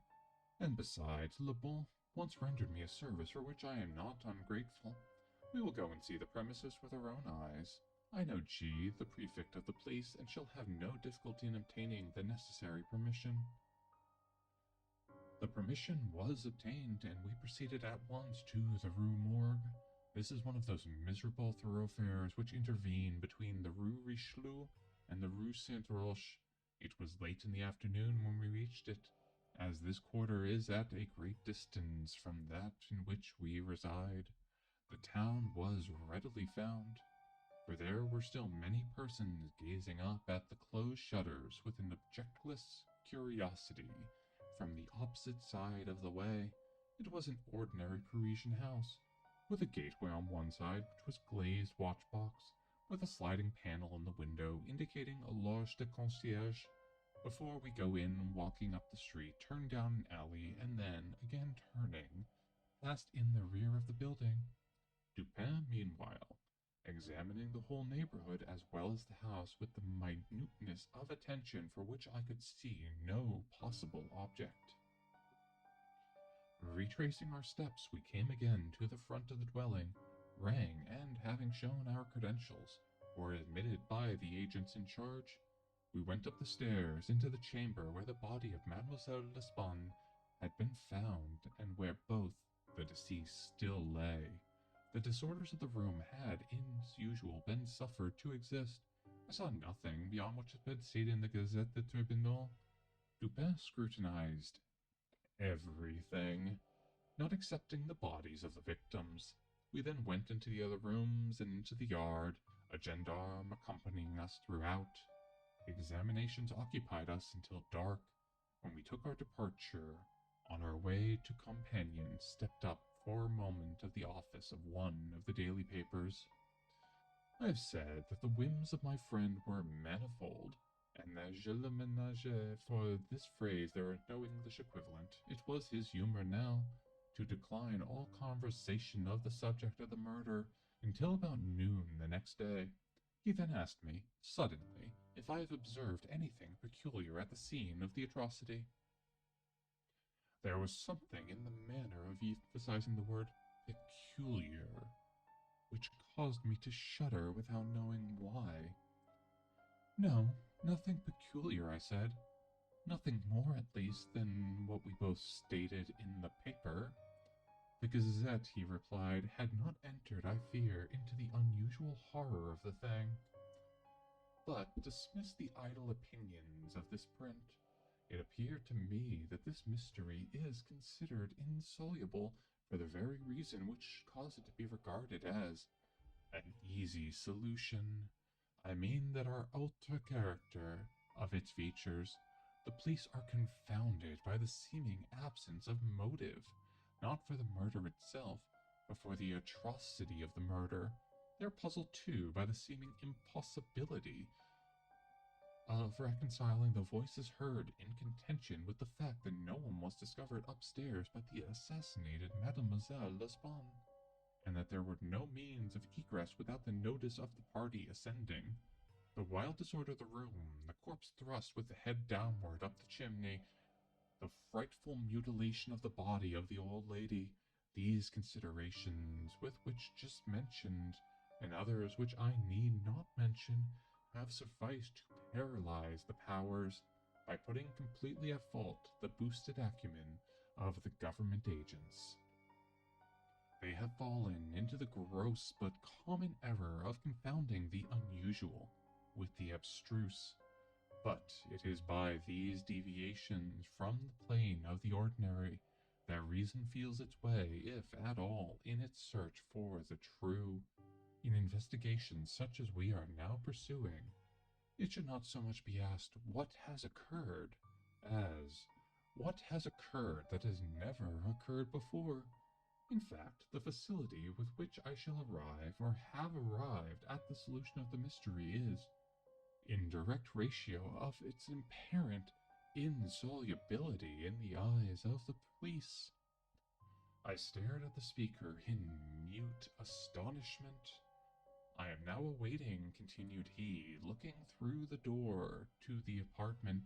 I am now awaiting a person who, although perhaps not the perpetrator of these butcheries, must have been in some measure implicated in their perpetration of the worst portion of the crimes committed. It is probable that he is innocent. I hope that I am right in the supposition, for upon it I build my expectation of reading the entire riddle. I look for the man here, in this room, every moment. It is true that he may not arrive, but the probability is that he will. Should he come, it will be necessary to detain him. Here are pistols, and we both know how to use them when occasion demands their use. I took the pistols, scarcely knowing what I did, or believing what I heard, while Dupin went on, very much as if it was a soliloquy. I have already spoken of his abstract manner at such times. His discourse was addressed to myself, but his voice, although by no means loud, had that intonation which is commonly employed by speaking to someone at great distance. His eyes, vacant in expression, regarded only the wall. That the voices heard in contention, he said, by the party upon the stairs were not the voices of the women themselves, was fully proved by the evidence. This relieves us of all doubt upon the question whether the old lady could have first destroyed the daughter, and afterwards have committed suicide. I speak of this point chiefly for the sake of method, for the strength of Madame L'Espan would have been utterly unequal to the task of thrusting her daughter's corpse up the chimney as it was found, and the nature of the wounds upon her own person entirely preclude the idea of self-destruction. Murder, then, has been committed by some third party, and the voices of this third party were those heard in contention. Now, let me advert not the whole testimony respecting these voices, but to what peculiar in the testimony. Did you observe anything peculiar about it? I remarked that, while all the witnesses agreed in supposing the gruff voice to be that of a Frenchman, there was much disagreement in regard to the shrill, or as one individual termed it, the harsh voice. That was the evidence itself, said Dupin. But it was not the peculiarity of the evidence. You have observed nothing distinctive. Yet there was something to be observed. The witnesses, as you remark, agreed about the gruff voice. They were here, unanimous. But in regard to the shrill voice, the peculiarity is not that they disagreed, but that, while an Italian, an Englishman, a Spaniard, a Hollander, a Frenchman attempted to describe it, each one spoke of it as that of a foreigner. Each is sure that it was not the voice of one of their own countrymen. Each likens it not to the voice of an individual of any nation with whose language is conversant, but the converse. The Frenchman supposes it to be a Spaniard, and might have distinguished some words had he been acquainted with the Spanish. The Dutchman maintains it to be that of a Frenchman, but we find it stated that, not understanding French, this witness was examined through an interpreter. The Englishman thinks it the voice of a German, and does not understand German. The Spaniard is sure that it was that of an Englishman, but judges by the intonation altogether, as he has no knowledge of the English. The Italian believes it to be the voice of a Russian, but he has never conversed with a native of Russia. A second Frenchman differs, moreover, with the first, and is positive that the voice was that of an Italian, but not being cognizant of that tongue is, like the Spaniard, convinced by the intonation. Now, how strangely unusual must that voice have really been, about which such testimony as this could have been elicited, in whose tones even denizens of the 5 great divisions of Europe could recognize nothing familiar. You will say that it might have been the voice of an Asiatic or an African. Neither Asiatics nor Africans abound in Paris.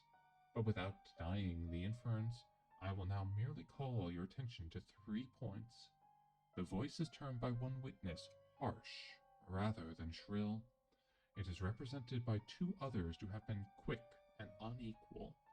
No words, no sounds resembling words, were by any witness mentioned as distinguishable. I know not, continued Dupin, what impression I may have made so far upon your own understanding, but I do not hesitate to say that legitimate deductions even from this portion of the testimony, portion respecting the gruff and shrill voices, are in themselves sufficient to engender a suspicion which should give direction to all further progress in the investigation of the mystery. I said legitimate deductions, but my meaning is not thus fully expressed. I design to imply that deductions are the sole proper ones, and that the suspicion arises inevitably from them as the single result. What the suspicion is, however, I will not say just yet. I merely wish you to bear in mind that, with myself, it was sufficiently forcible to give a definite form, a certain tendency, to my inquiries in the chamber. Let us now transport ourselves in fancy to this chamber. What shall we first seek here? The means of egress employed by the murderers. It is not too much to say that neither of us believe in preternatural events. Madame and Mademoiselle L'Espanaye were not destroyed by spirits. The doers of the deed were material, and escaped materially. Then how? Fortunately, there is but one mode of reasoning upon the point, and that mode must lead us to a definite decision. Let us examine each by each the possible means of egress. It is clear that the assassinations were in the room where Mademoiselle L'Espanaye was found, or at least in the room adjoining when the party ascended the stairs. It is then only from these 2 apartments that we have to seek issues. The police have laid bare the floors, the ceilings, the masonry of the walls in every direction. No secret issues could have escaped their vigilance, but not trusting to their eyes, I examined with my own. There were then no secret issues. Both doors leading from the room into the passage were securely locked, with the key inside. Let us turn to the chimneys. Although altogether of ordinary width, for some 8 or 10 feet above the hearth, will not admit, through their extent, the body of a large cat. The impossibility of egress by means stated above being absolute, were reduced to the windows. Through those of the front room could no one have escaped without notice of the crowd in the street. The murderers must have passed then through those of the back room. Now brought to this conclusion, so unequivocal of a manner are we, it is not our part as reasoners to reject it on account of apparent impossibilities. It is only left for us to prove that these apparent impossibilities are, in reality, not such. There are 2 windows in the chamber. One of them is unobstructed by furniture and is wholly visible. The lower portion of the other is hidden from view by the head of the unwieldy bedstead, which is thrust close upon it. The former was found securely fashioned from within. It resisted the utmost force of those who endeavored to raise it.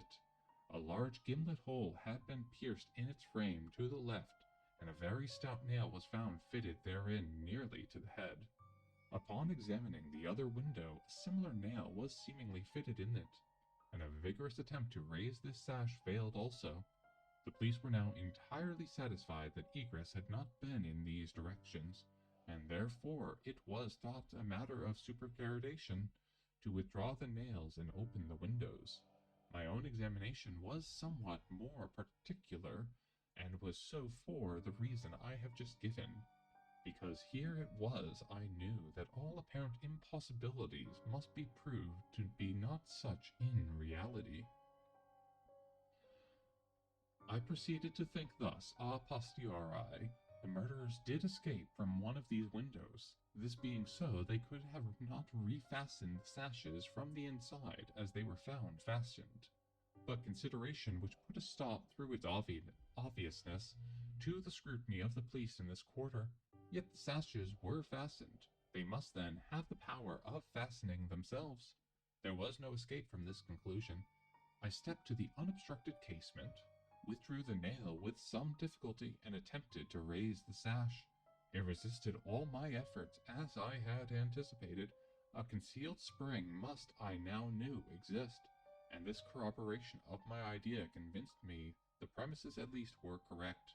However mysterious still appeared the circumstances attending the nails.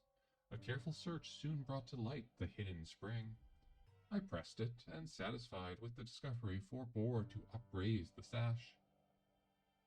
I now replaced the nail and regarded it attentively. A person passing out through the window might have reclosed it, and the spring would have caught, but the nail could not have been replaced.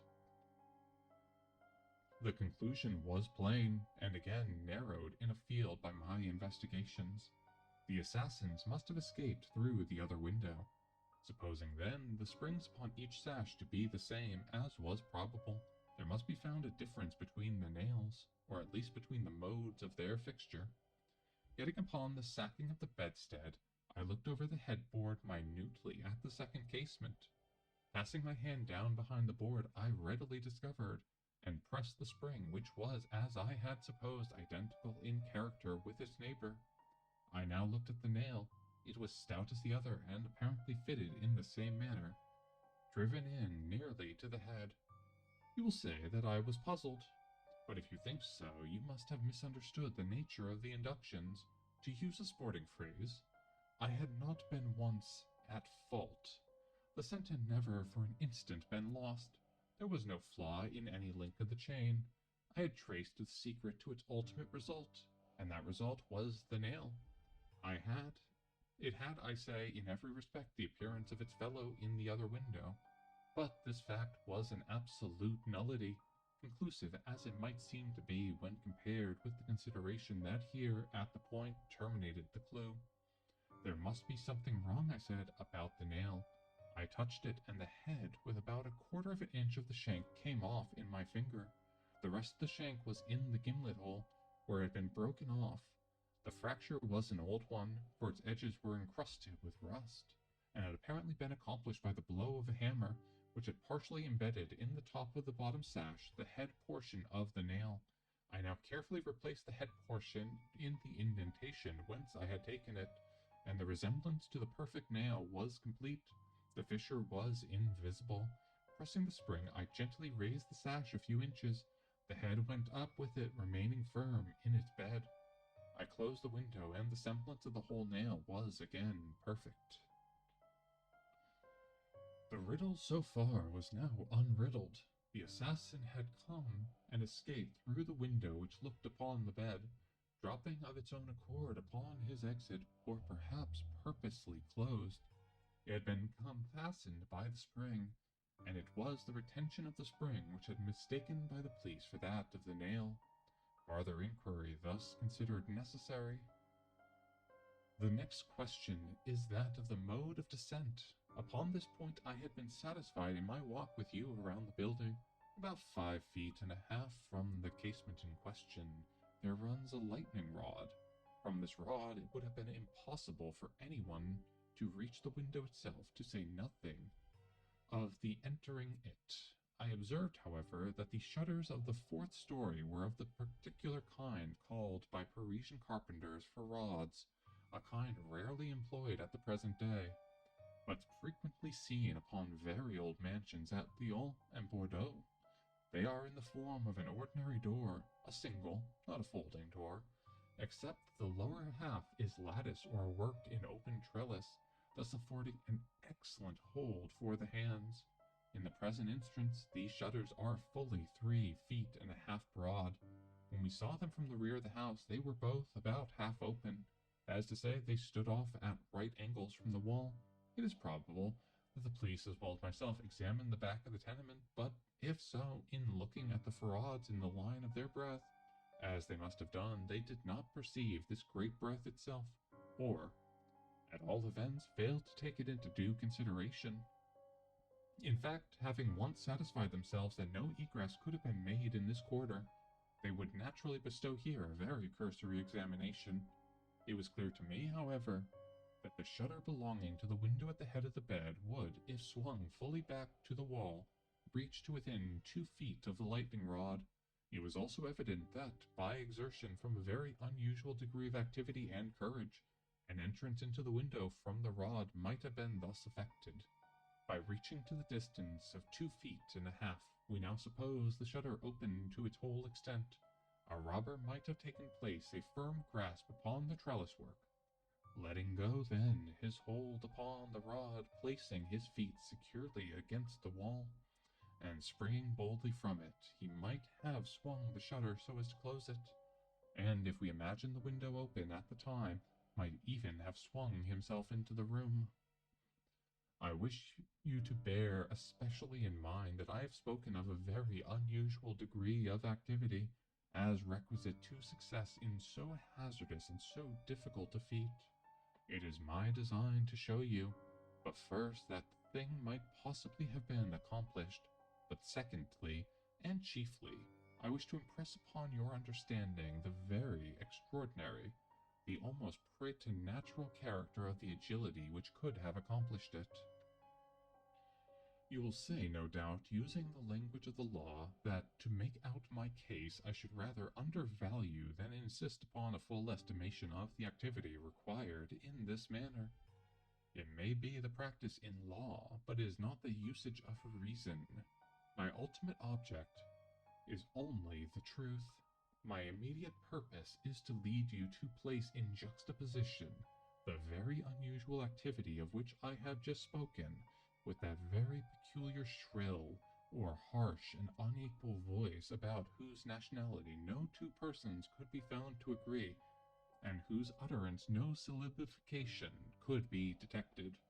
All these words, a vague and half-formed conception of the meaning of Dupin flitted over my mind. I seemed to be upon the verge of comprehension, without the power to comprehend, as men at times find themselves upon the brink of remembrance, without being able, in the end, to remember. My friend went on with his discourse. You will see, he said, that I have shifted the question from the mode of egress to that of ingress. It was my design to convey the idea that both were effected in the same manner at the same point. Let us now revert to the interior of the room. Let us survey the appearances here. The drawers of the bureau, it is said, had been rifled. Although many articles of apparel still remained within them, the conclusion here is absurd. It is a mere guess, a very silly one, and no more. How are we to know that the articles found in the drawer were not all these drawers had originally contained? Madame L'Espan and her daughter lived an exceedingly retired life, saw no company, seldom went out, had little use for numerous changes of habiliment. Those found were at least as of good quality as any likely to be possessed by these ladies. If a thief had taken any, why did he not take the best? Why did he not take all? In a word, why did he abandon 4,000 francs in gold to encumber himself with a bundle of linen? The gold was abandoned. Nearly the whole sum mentioned by Monseigneur Mignon, the banker, was discovered in bags upon the floor. I wish, therefore, to discard from your thoughts the blundering idea of motive, engendered in the brains of the police by that portion of the evidence which speaks of money delivered at the door of the house. Coincidences 10 times as remarkable as this, the delivery of the money, the murder committed within 3 days upon the party receiving it, happen to us all every hour of our lives, without attracting even momentary notice. Coincidences, in general, are great stumbling blocks in the way of that class of thinkers who have been educated to know nothing about the theory of probabilities, that theory to which the most glorious objects of human research are indebted for the most glorious of illustration. In the present instance, had the gold been gone, the fact of its delivery 3 days before would have formed something more than a coincidence. It would have been corroborative to the idea of motive. But under the real circumstances of the case, if we are to suppose gold the motive of this outrage, we must also imagine the perpetrator so vacillating an idiot as to abandon his gold and his motive altogether. Keeping now steadily in mind the points to which I have drawn your attention, That peculiar voice, that unusual agility, and that startling absence of motive in a murder so singularly atrocious as this. Let us glance at the butchery itself. Here, a woman strangled to death by manual strength and thrust up a chimney head downward. Ordinary assassins employ no such modes of murder as this. Least of all do they dispose of the murdered. In the manner of the thrusting the corpse up the chimney, you will admit that there was something something altogether irreconcilable with our common notions of human action, even when we suppose the actors the most depraved of men. Think, too, how great must have been the strength which could have thrust the body up such an aperture so forcibly that the united vigor of several persons was found barely sufficient to drag it down. Turn now to the other indications of the employment of a vigor most marvelous. On the hearth were very thick tresses of gray human hair. These had been torn out by the roots. You are aware of the great force necessary in tearing thus from the head, even 20 or 30 hairs together. You saw the locks in question as well as myself. Their roots, a hideous sight, were clotted with fragments of the flesh of the scalp, sure token of the prodigious power which had been exerted in uprooting perhaps 500,000 hairs at a time. The throat of the old lady was not merely cut, but the head absolutely severed from the body. The instrument was mere a razor. I wish you also to look upon the brutal ferocity of these deeds, of the bruises upon the body of Madame L'Espagne. I do not speak. Monsieur Dumas and his worthy coadjutor, Monsieur Etienne, have pronounced that they were inflicted by some obtuse instrument, and so far these gentlemen are very correct. The obtuse instrument was clearly the stone pavement in the yard, upon which the victim had fallen from the window, which looked in upon the bed. The idea, however simple it may now seem, escaped the police from the same reason that the breadth of the shutters escaped them, because by the affair of the nails, the perceptions that had been hermetically sealed against the possibility of the windows having ever been open at all. If now, in addition to all these things, you have properly reflected upon the odd disorder of the chamber, we have gone so far as to combine the ideas of agility astounding, a strength superhuman, a ferocity brutal, a butchery without motive, a grotesquerie and horror absolutely alien from humanity, and a voice foreign in tone to the ears of men of many nations, and devoid of all distinct or intelligible soliloquication. What result, then, has ensued? What impression have I made your fancy? I felt a creeping of the flesh as Dupin asked me the question. A madman, I said, has done this deed. Some raving maniac escaped from a neighboring maison de santé. In some respects, he replied, your idea is not irrelevant, but the voices of madmen, even in their wildest paroxysms, are never found to tally with that peculiar voice heard upon the stairs. Madmen are of some nation, and their language, however incoherent in its words, has always the coherence of syllabification. Besides, the hair of a madman is not such as I now hold in my hand. I disentangled this little tuft from the rigidly crushed fingers of Madame L'Espagne. Tell me, what can you make of it? Dupin, I said, completely unnerved, this hair is most unusual. This is not human hair. I have not asserted that it is, he said, but before we decide this point, I wish you to glance at this little sketch here traced upon this paper. It is a facsimile drawing of what has been described in one portion of the testimony as dark bruises and deep indentations of fingernails upon the throat of Mademoiselle L'Espagne, and in another by Messieurs Dumas and Etienne as a series of livid spots, evidently the impression of fingers. You will perceive, continued my friend, spreading out the paper upon the table before us, that this drawing gives an idea of a firm and fixed hold. There is no slipping apparent. Each finger has retained, possibly until death of the victim, the fearful grasp which it originally embedded itself. Attempt now to place all your fingers at the same time in their respective impressions as you see them. I made the attempt, in vain. We are possibly not giving this matter a fair trial, he said. The paper is spread out upon a plain surface, but the human throat is cylindrical. Here is a billet of wood, the circumference of which is about that of a throat. Wrap the drawing around and try the experiment again. I did so, but the difficulty was even more obvious than before.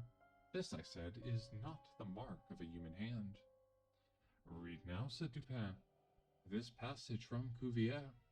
It was a minute anatomical and generally descriptive account of the large fulvous orang-outan from the East Indian Islands. This gigantic stature, the prodigious strength and the activity, the wild ferocity, and the imitative propensities of these mammalia are sufficiently well known to all. I understood the full horrors of the murder at once. The description of the digits, said I, as I made an ending of the reading, is in exact accordance with this drawing. I see that no animal but the orangutan of the species here mentioned could have impressions the indentations as you have traced them. This tuft of tawny hair, too, is identical in character with that of the beast of Cuvier, but I cannot possibly comprehend the particulars of this frightful mystery. Besides, there were two voices heard in contention, and one of them was unquestionably the voice of a Frenchman. True, and you'll remember an expression attributed most unanimously by the evidence to this voice, the expression "Mon Dieu." This, under the circumstances, has been justly characterized by one of the witnesses, Montaigne, the confectioner, as an expression of remonstrance or expostulation. Upon these two words, therefore, I had mainly built my hopes of a full solution of the riddle. A Frenchman was cognizant of the murder. It is possible, indeed it is far more probable, that he was innocent of all participation in the bloody transactions which took place. The orangutan may have escaped from him. He may have traced it to the chamber, but under the agitating circumstances which ensued, he could have never recaptured it. It is still at large. I will not pursue these guesses, for I have no right to call them more, since the shades of reflection upon which they are based are scarcely of sufficient depth to be appreciable by my own intellect, and since I could not pretend to make them intelligible to the understanding of another, we will call them guesses then, and speak to them as such. If the Frenchman in question is indeed, as I suppose, innocent of this atrocity, this advertisement, which I left last night upon our return home at the office of Le Monde, a paper devoted to the shipping interest, and much sought by sailors, will bring him to our residence. He handed me a paper, and I read thus: Caught in the Bois de Boulogne early in the morning of the the morning of the murder, a very large tawny orangutan of the Bornese species. The owner, who is ascertained to be a sailor belonging to a Maltese vessel, may have the animal again upon identifying it satisfactorily and playing a few charges arriving from its capture and keeping. Call at No, Rue Faubourg Saint-Germain-en-Troisième. How was it possible, I asked, that you should know the man to be a sailor and belonging to a Maltese vessel? I do not know it, said Dupin. I am not sure of it. Here, however, is a small piece of ribbon, which from its form and from its greasy appearance has evidently been used in tying the hair of one of those long queues of which sailors are so fond. Moreover, this knot is one which few besides sailors can tie, and is so peculiar to the Maltese. I picked the ribbon up at the foot of the lightning rod. It could not have belonged to either of the deceased. Now, if, after all, I am wrong in my induction from this ribbon that the Frenchman was a sailor belonging to a Maltese vessel, still I can have done no harm in saying what I did in the advertisement. If I am in error, he will merely suppose that I have been misled by some circumstance into which he will not take trouble to inquire. But if I am right, a great point is gained. Cognizant, although innocent of the murder, the Frenchman will naturally hesitate about replying to the advertisement, about demanding the orangutan. He will reason thus: I am innocent, I am poor, my orangutan is out of great value, to one in my circumstance a fortune of itself. Why should I lose through idle apprehensions of danger? Here it is within my grasp. It was found in the Bois de Boulogne, at a vast distance from the scene of that butchery. How can it ever be suspected that a brute beast should have done the deed? The police are at fault. They have failed to procure the slightest clue. Should they even trace the animal, it would be impossible to prove me cognizant of the murder, or to implicate me in guilt on account of that cognizance. Above all, I am known. The advertiser designates me as the possessor of the beast. I am not sure to what limit his knowledge may extend. Should I avoid claiming a property of such great value, which is known that I possess? I will render that animal at least liable to suspicion. It is not my policy to attract attention either to myself or the beast. I will answer this advertisement to get the orangutan, and keep it close until this matter has blown over. At this moment we heard a step upon the stairs. Be ready, said Dupin, with your pistols, but neither use them nor show them until at signal from myself. The front door of the house had been left open, and the visitor had entered without ringing, and advanced several steps upon the staircase. Now, however, he seemed to hesitate. Presently we heard him descending. Dupin was moving quickly to the door. When we heard again him coming up, he did not turn back a second time, but stepped up with decision and rapped at the door of our chamber. "Come in," said Dupin, in a cheerful and hearty tone. The man entered. He was a sailor, evidently, a tall, stout, and muscular-looking person with a certain daredevil expression of countenance not altogether unprepossessing. His face, greatly sunburnt, was more than half hidden by whisker and mustachio. He had with him a huge oaken cudgel, but appeared to be otherwise unarmed. He bowed awkwardly and bade us good evening in French accents, which, although somewhat Newfotian, were still sufficiently indication of a Parisian origin. "Sit down, my friend," said Dupin. "I suppose you have called about the orangutan. Upon my word, I almost envy you the possession of him. A remarkably fine and no doubt a very valuable animal. How old do you suppose him to be?"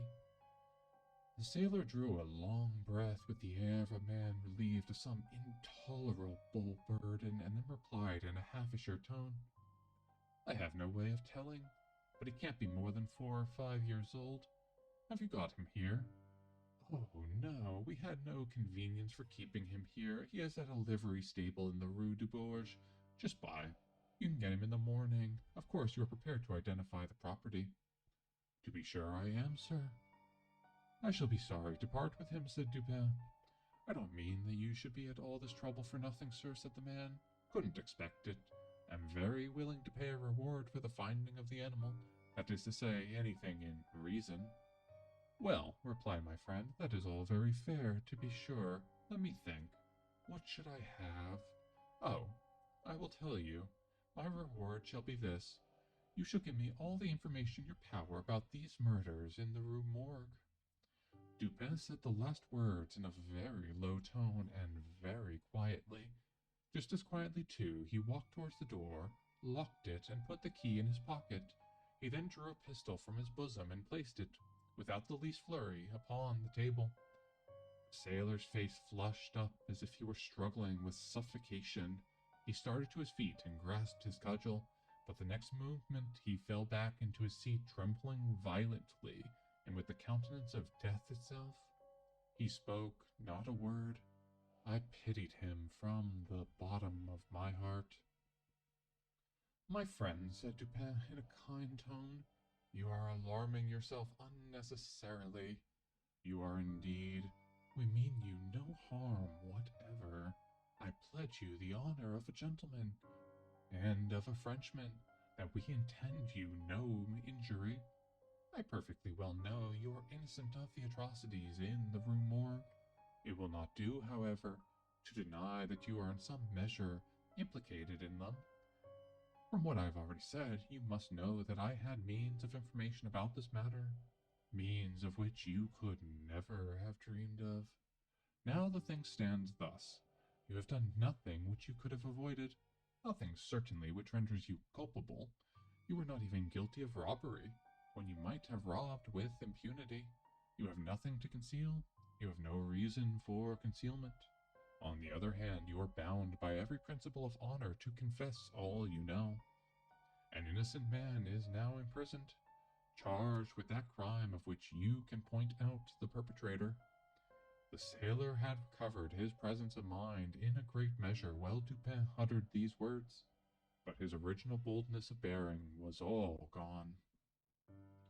"So help me God," he said after a brief pause, "I will tell you all I know about this affair, but I do not expect you to believe one half I say. I would be a fool indeed if I did.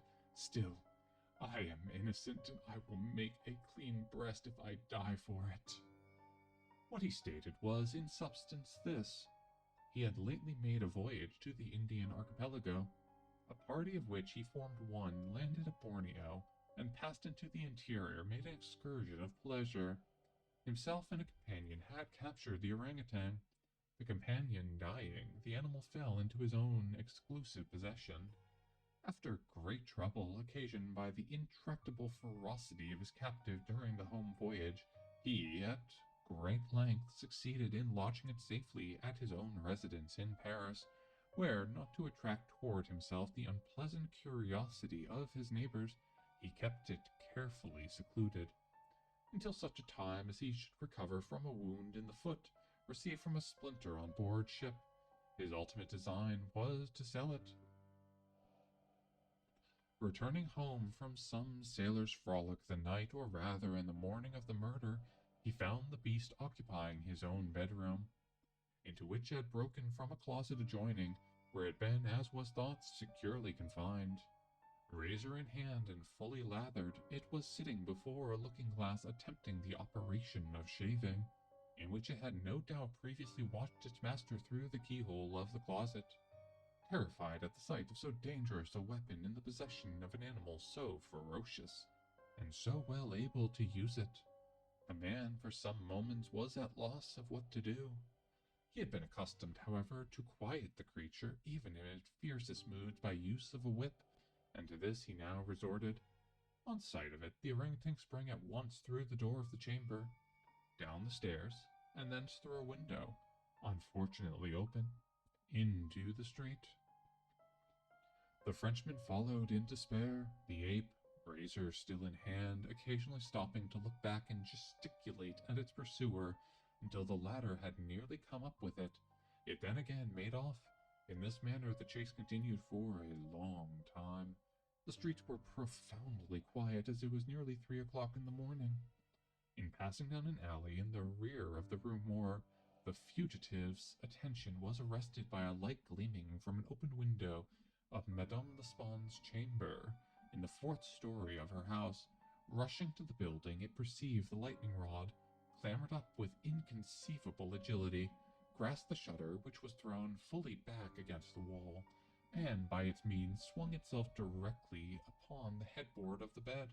The whole feat did not occupy a minute. The shutter was kicked open again by the orangutan as it entered the room. The sailor, in the meantime, was both rejoiced and perplexed. He had strong hopes of now recapturing the brute, as it could scarcely escape from the trap into which it had ventured, except by the rod, which it might be intercepted as it came down. On the other hand, there was much cause for anxiety as to what it might do in the house. The latter reflection urged the man still to follow the fugitive. A lightning rod is ascended without difficulty, especially by a sailor. But when he arrived as high as the window, which lay far to the left, his career was stopped. The most that he could accomplish was to reach over so as to obtain a glimpse of the interior of the room. At this glimpse he nearly fell down from his hold through the excess of horror. Now it was those hideous shrieks arose upon the night which he had startled from slumber the inmates of the Rue Morgue. Madame L'Espan and her daughter, habitated in their night-clothes, had apparently been occupied in arranging some papers in the iron chest already mentioned, which had been wheeled into the middle of the room. It was open, and its contents lay beside it on the floor. The victims must have been sitting with their backs towards the window, and from the time elapsing between the ingress of the beast and the screams, it seemed probable that it was not immediately perceived. The flapping to the shutter would naturally have been attributed to the wind. As the sailor looked in, the gigantic animal had seized Madame L'Espan by the hair, which was loose as she had been combing it, and was flourishing the razor about her face. an imitation of the motions of a barber. The daughter lay prostrate and motionless.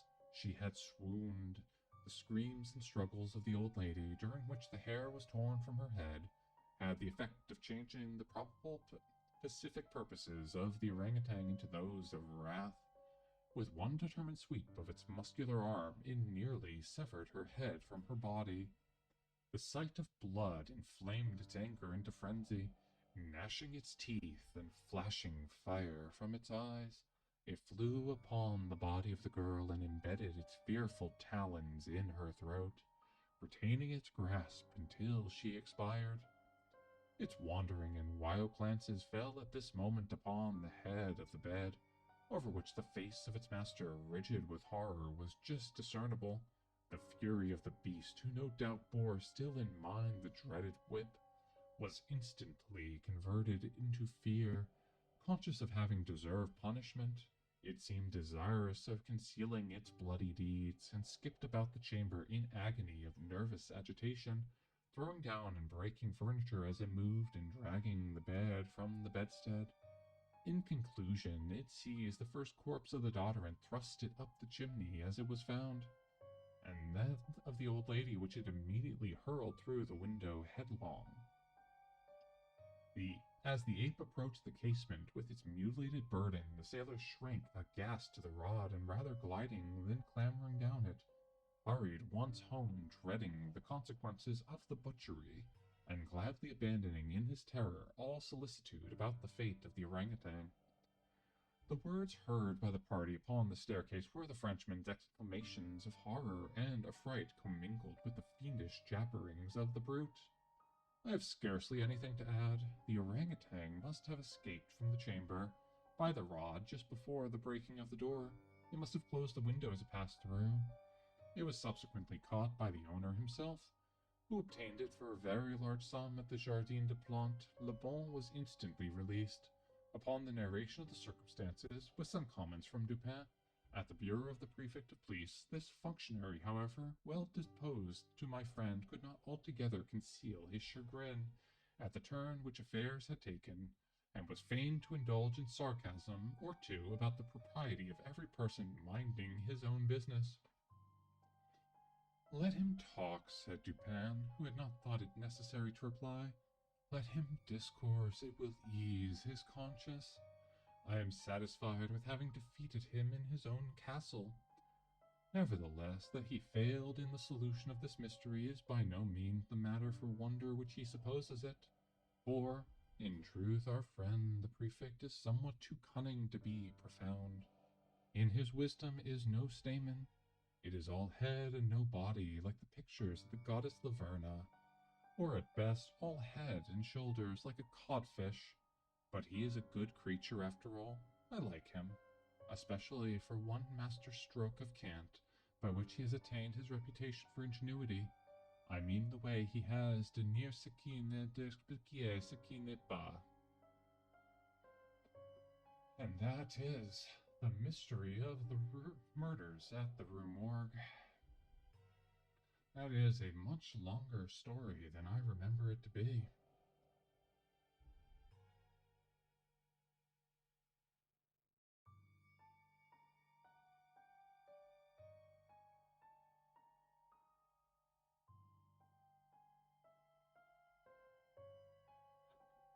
It is quite a odd story, I think you will agree now.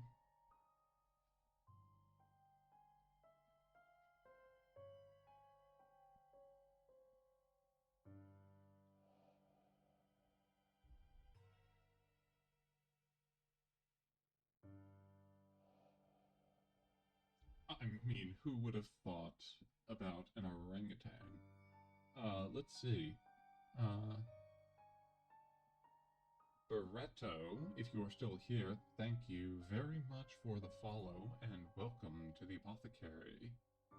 I very much appreciate it.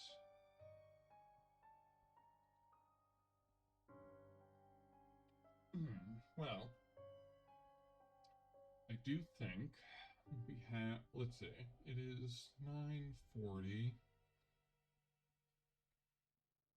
If people want one more short story, we could do that, or we could call it here.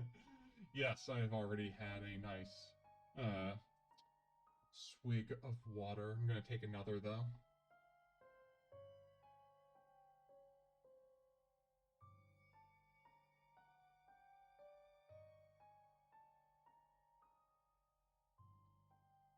Okay. Okay. Let's see. Well, we could do if people. So there was a call earlier. The person I do not believe is still here, but there was someone asking about doing the Cask of Amontillado again because we did it last time in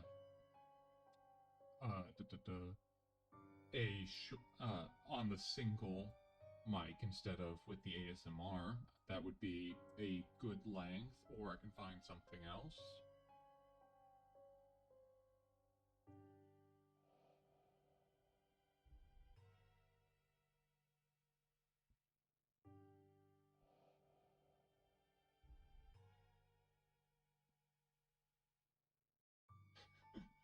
Okay, yeah, I will be happy to do so.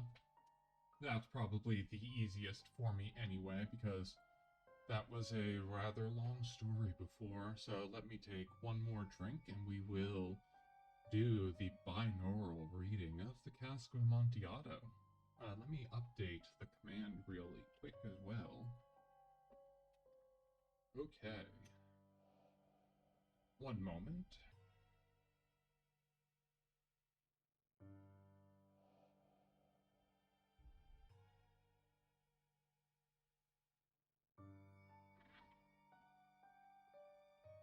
Okay. The Cask of Amontillado. The 1,000 injuries of Fortunato I had borne as best I could, but when he ventured upon insult, I vowed revenge. You, who so well know the nature of my soul, will not suppose, however, that I gave utterance to a threat. At length, I would be avenged. This was a point definitely settled, but the very definitiveness with which it was resolved precluded the idea of risk. I must only punish, but punish with impunity. A wrong is unredressed when retribution overtakes its redresser. It is equally unredressed when the avenger fails to make himself felt as such to him who has done the wrong. It must be understood that by neither word nor deed had again Fortunato cause to doubt my goodwill. I continued, as was my wont, to smile in his face, and he did not perceive that my smile now was at the thought of his immolation.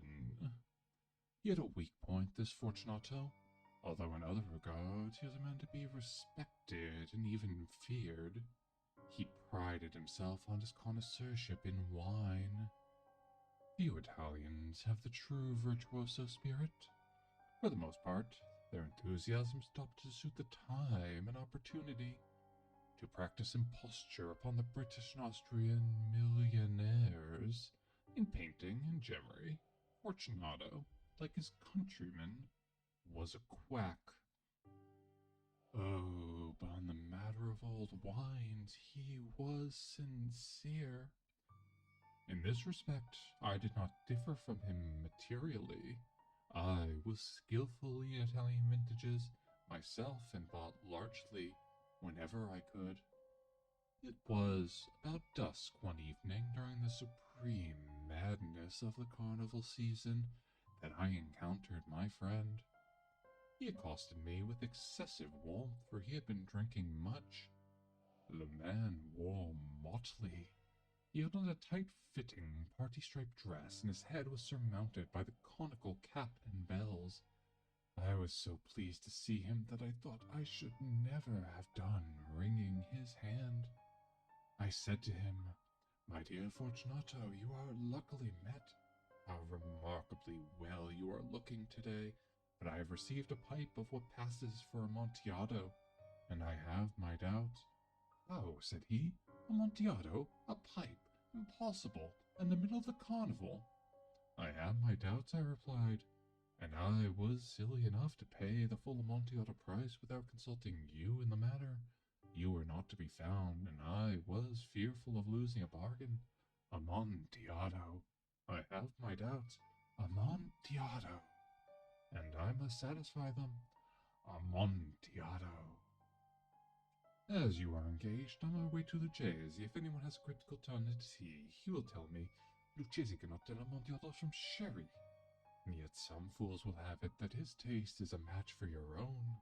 Come, let us go. Whither? To your vaults? My friend, no. I will not impose upon your good nature. I perceive you have an engagement, Lucchese. I have no engagement. Come. My friend, no, it is not the engagement, but the severe cold with which I perceive you are inflicted. The vaults are insufferably damp. They are encrusted with nitre. Let us go, nevertheless. The cold is a mere nothing, Amontillado. You've been imposed upon, and as for Lucchese, he cannot distinguish sherry from Amontillado. Thus speaking, Fortunato possessed himself of my arm, and putting on a mask of black silk and drawing a roquelaire closely about my person, I suffered him to hurry me to my palazzo. There were no attendants at home. They had absconded to make merry in honor of the time. I had told them that I should not return until morning, and had given them explicit orders not to stir from the house. These orders were sufficient, I well knew, to ensure their immediate disappearance, one and all, as soon as my back was turned. I took from their sconces 2 flambeaux, and giving one to Fortunato, bowed him through several suites of rooms to the archway that led into the vaults. I passed down a long and winding staircase, requesting him to be cautious as he followed. We came at length to the foot of the descent, and stood together upon the damp ground of the catacombs of the Montresors. The gait of my friend was unsteady, and the bells upon his cap jingled as he strode. The pipe, he said. It is farther on, said I, but observe the white webwork which gleams from these cavern walls. He turned towards me and looked into my eyes with 2 filmy orbs that distilled the rheum of intoxication. Nitre? He asked at length. Nitre, I replied. How long have you had that cough? My poor friend found it impossible to reply for many minutes. It is nothing, he said at last. Come, I said with decision, we will go back. Your health is precious. You are rich, respected, admired, beloved. You are happy, as once I was. You are a man to be missed. For me it is no matter. We will go back. You will be ill, and I cannot be responsible. Besides, there is Luce. Enough, he said. The cough is a mere nothing. It will not kill me. I will not die of a cough. True. True, I replied, and indeed I had no intention of alarming you unnecessarily, but you should use all proper caution. A draught of this Medoc will defend us from the damps. Here I knocked off the neck of a bottle which I drew from a long row of its fellows that lay upon the mould. Drink, I said, presenting him the wine. He raised it to his lips with a leer. He paused and nodded at me familiarly while his bells jingled. I drink, he said, to the berry that repose around us, and I to your long life. He again took my arm, and we proceeded. These vaults, he said, are extensive. The Montresors, I replied, were a great and numerous family. I forget your arms. A huge human foot door in a field azure. The foot crushes a serpent rampant whose fangs are embedded in the heel. And the motto, Nemo me impune lacessit. Good, he said. The wine sparkled in his eyes and the bells jingled. My own fancy grew warm with the Medoc. We had passed through long walls of piled skeletons with casks and puncheons intermingling into the innermost recesses of the catacombs. I paused again, and this time I made bold to seize Fortunato by an arm above the elbow. The nitre, I said. See, it increases. It hangs like moss upon the vaults. We are below the river's bed. The drops of moisture trickle among the bones. Come, we will go back ere it is too late. Your cough. It is nothing, he said. Let us go on. But first, another draught of the Medoc. I broke and reached him a flagon de Grave. He emptied it at a breath. His eyes flashed with a fierce light. He laughed and threw the bottle upwards with a gesticulation I do not understand. I looked at him in surprise. He repeated the movement, a grotesque one. You do not comprehend, he said. Not I replied. Then you are not of the Brotherhood. How? You are not of the Masons. Yes, I said. Yes, you. Impossible. A Mason? A Mason, I replied.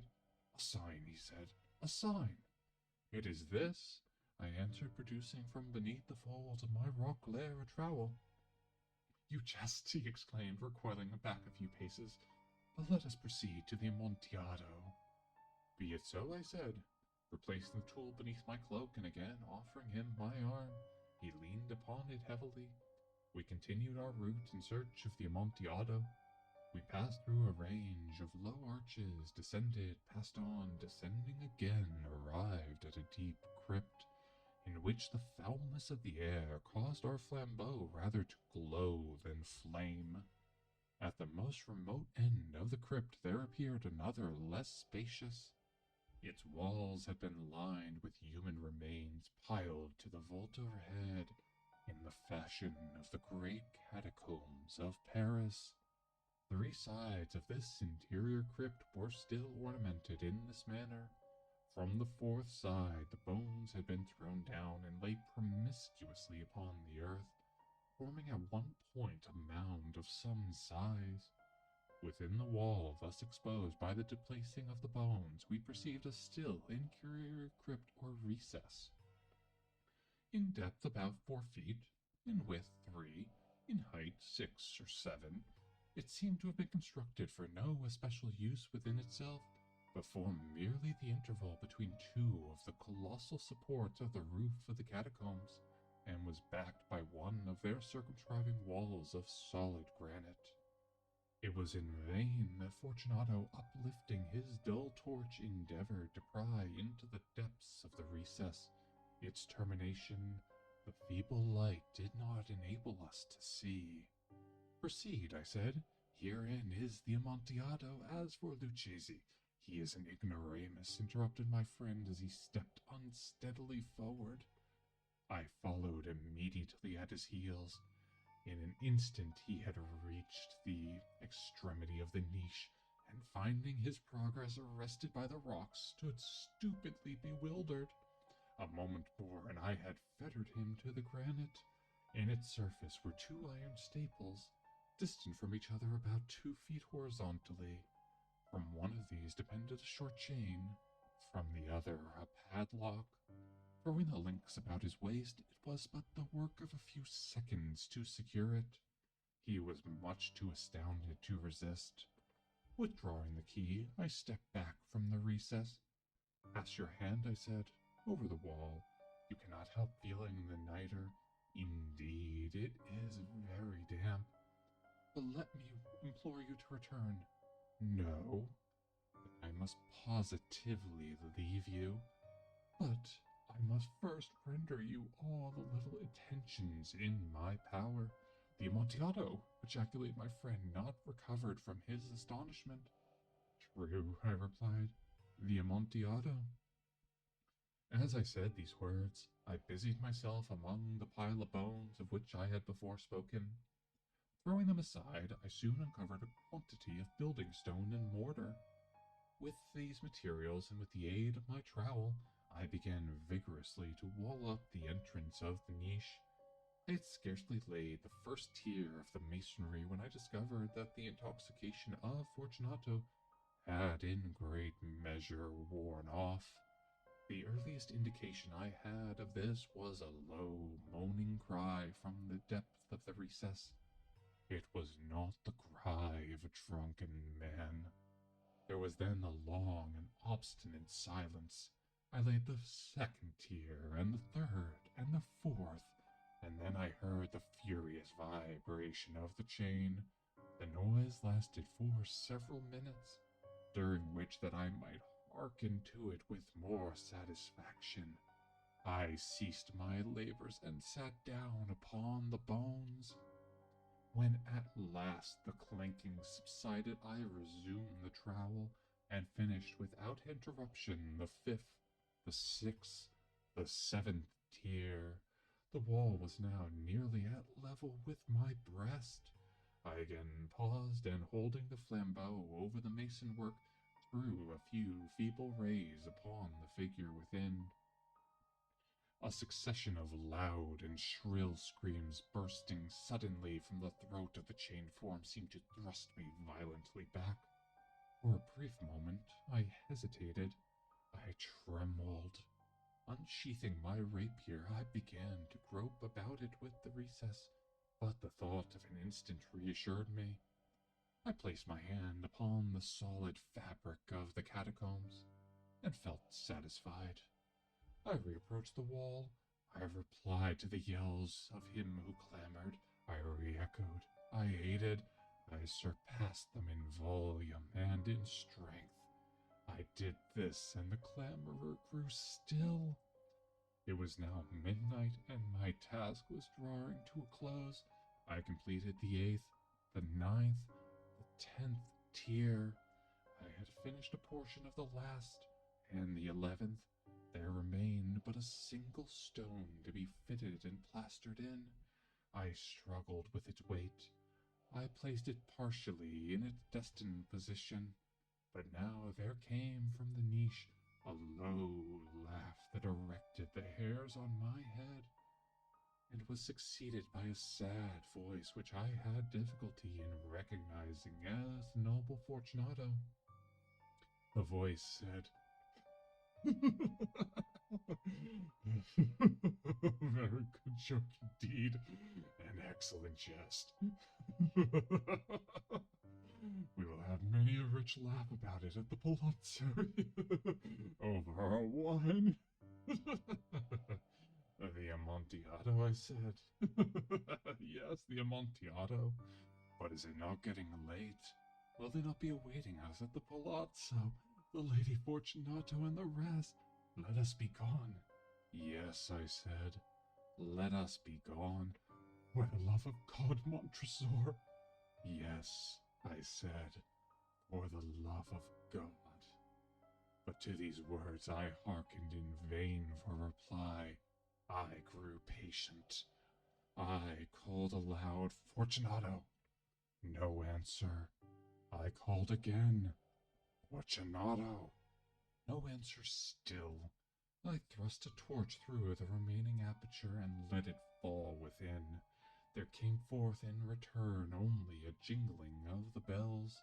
My heart grew sick. It was the dampness of the catacombs that made it so. I hastened to make an end of my labor. I forced the last stone into its position. I plastered it up. Against the new masonry I re-erected the old rampart of bones. For the half of a century, no mortal has disturbed them. In pace requiescat. And that is the Cask of Amontillado. It is a story I will never get sick of telling. I do love that villain's speech so much, and I am glad, Coco, that you like the laugh. It is eminently fun to do. And it looks like it was the perfect story, as the time is exactly right. Thank you, that is one of the kindest compliments that I have gotten in quite some time. Now, let us wrap up for the night. I do not think that there is anyone that I know doing ASMR, but I will check. Otherwise, I will suggest people turn down their volume. Let's see.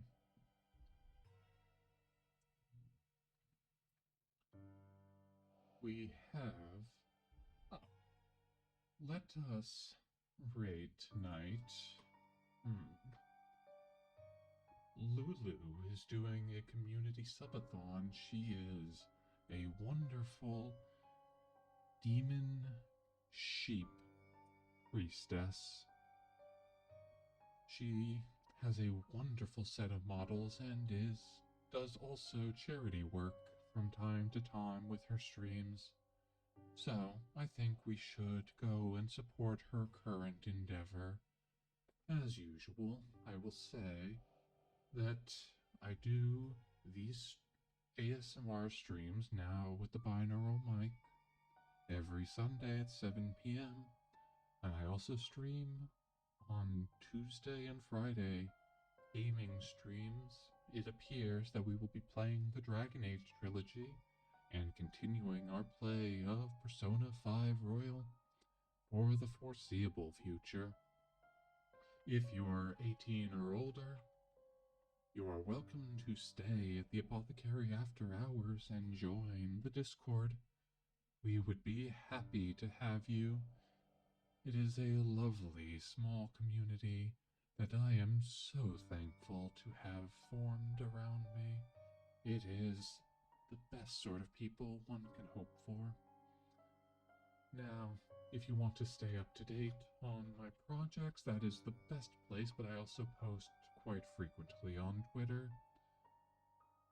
And now, if you would like to join in the raid, I completely understand if you are ready to go to bed, but if you would like to join us, here is our message. I suggest you turn down your volume since it is inevitably high right now. And thank you, everyone, whether you were chatting or just listening to stories. I so appreciate you being here tonight, and I hope I will see you again next time.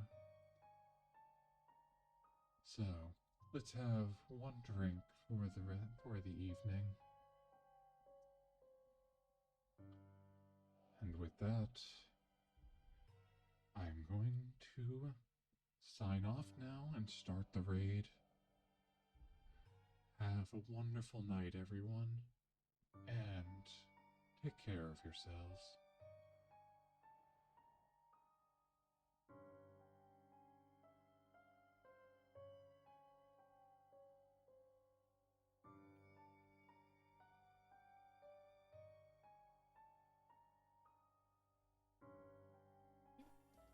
It's a rough one.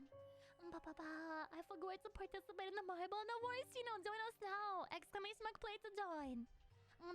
Or exclamation mark play and a number on screen to pick a specific marble. Oh, again. Oh, Dorian, Doctor. Welcome, Raiders. Can I get a shout out, please? How are you doing today? How are you doing? Welcome to the CP stream. Nice to meet you, everybody. It's me, Funny Gamer Chief. Haha. They call me Lulu. Sometimes they call me Material Girl. Welcome to Marbles on stream. You can join us by typing exclamation mark play in the chat. Welcome also to Sheepathon. I'm a little bit tired, but we're still going strong. What were you playing today? ASMR. Wait. You coming into my loud streamy scream like that? Hold on, chat.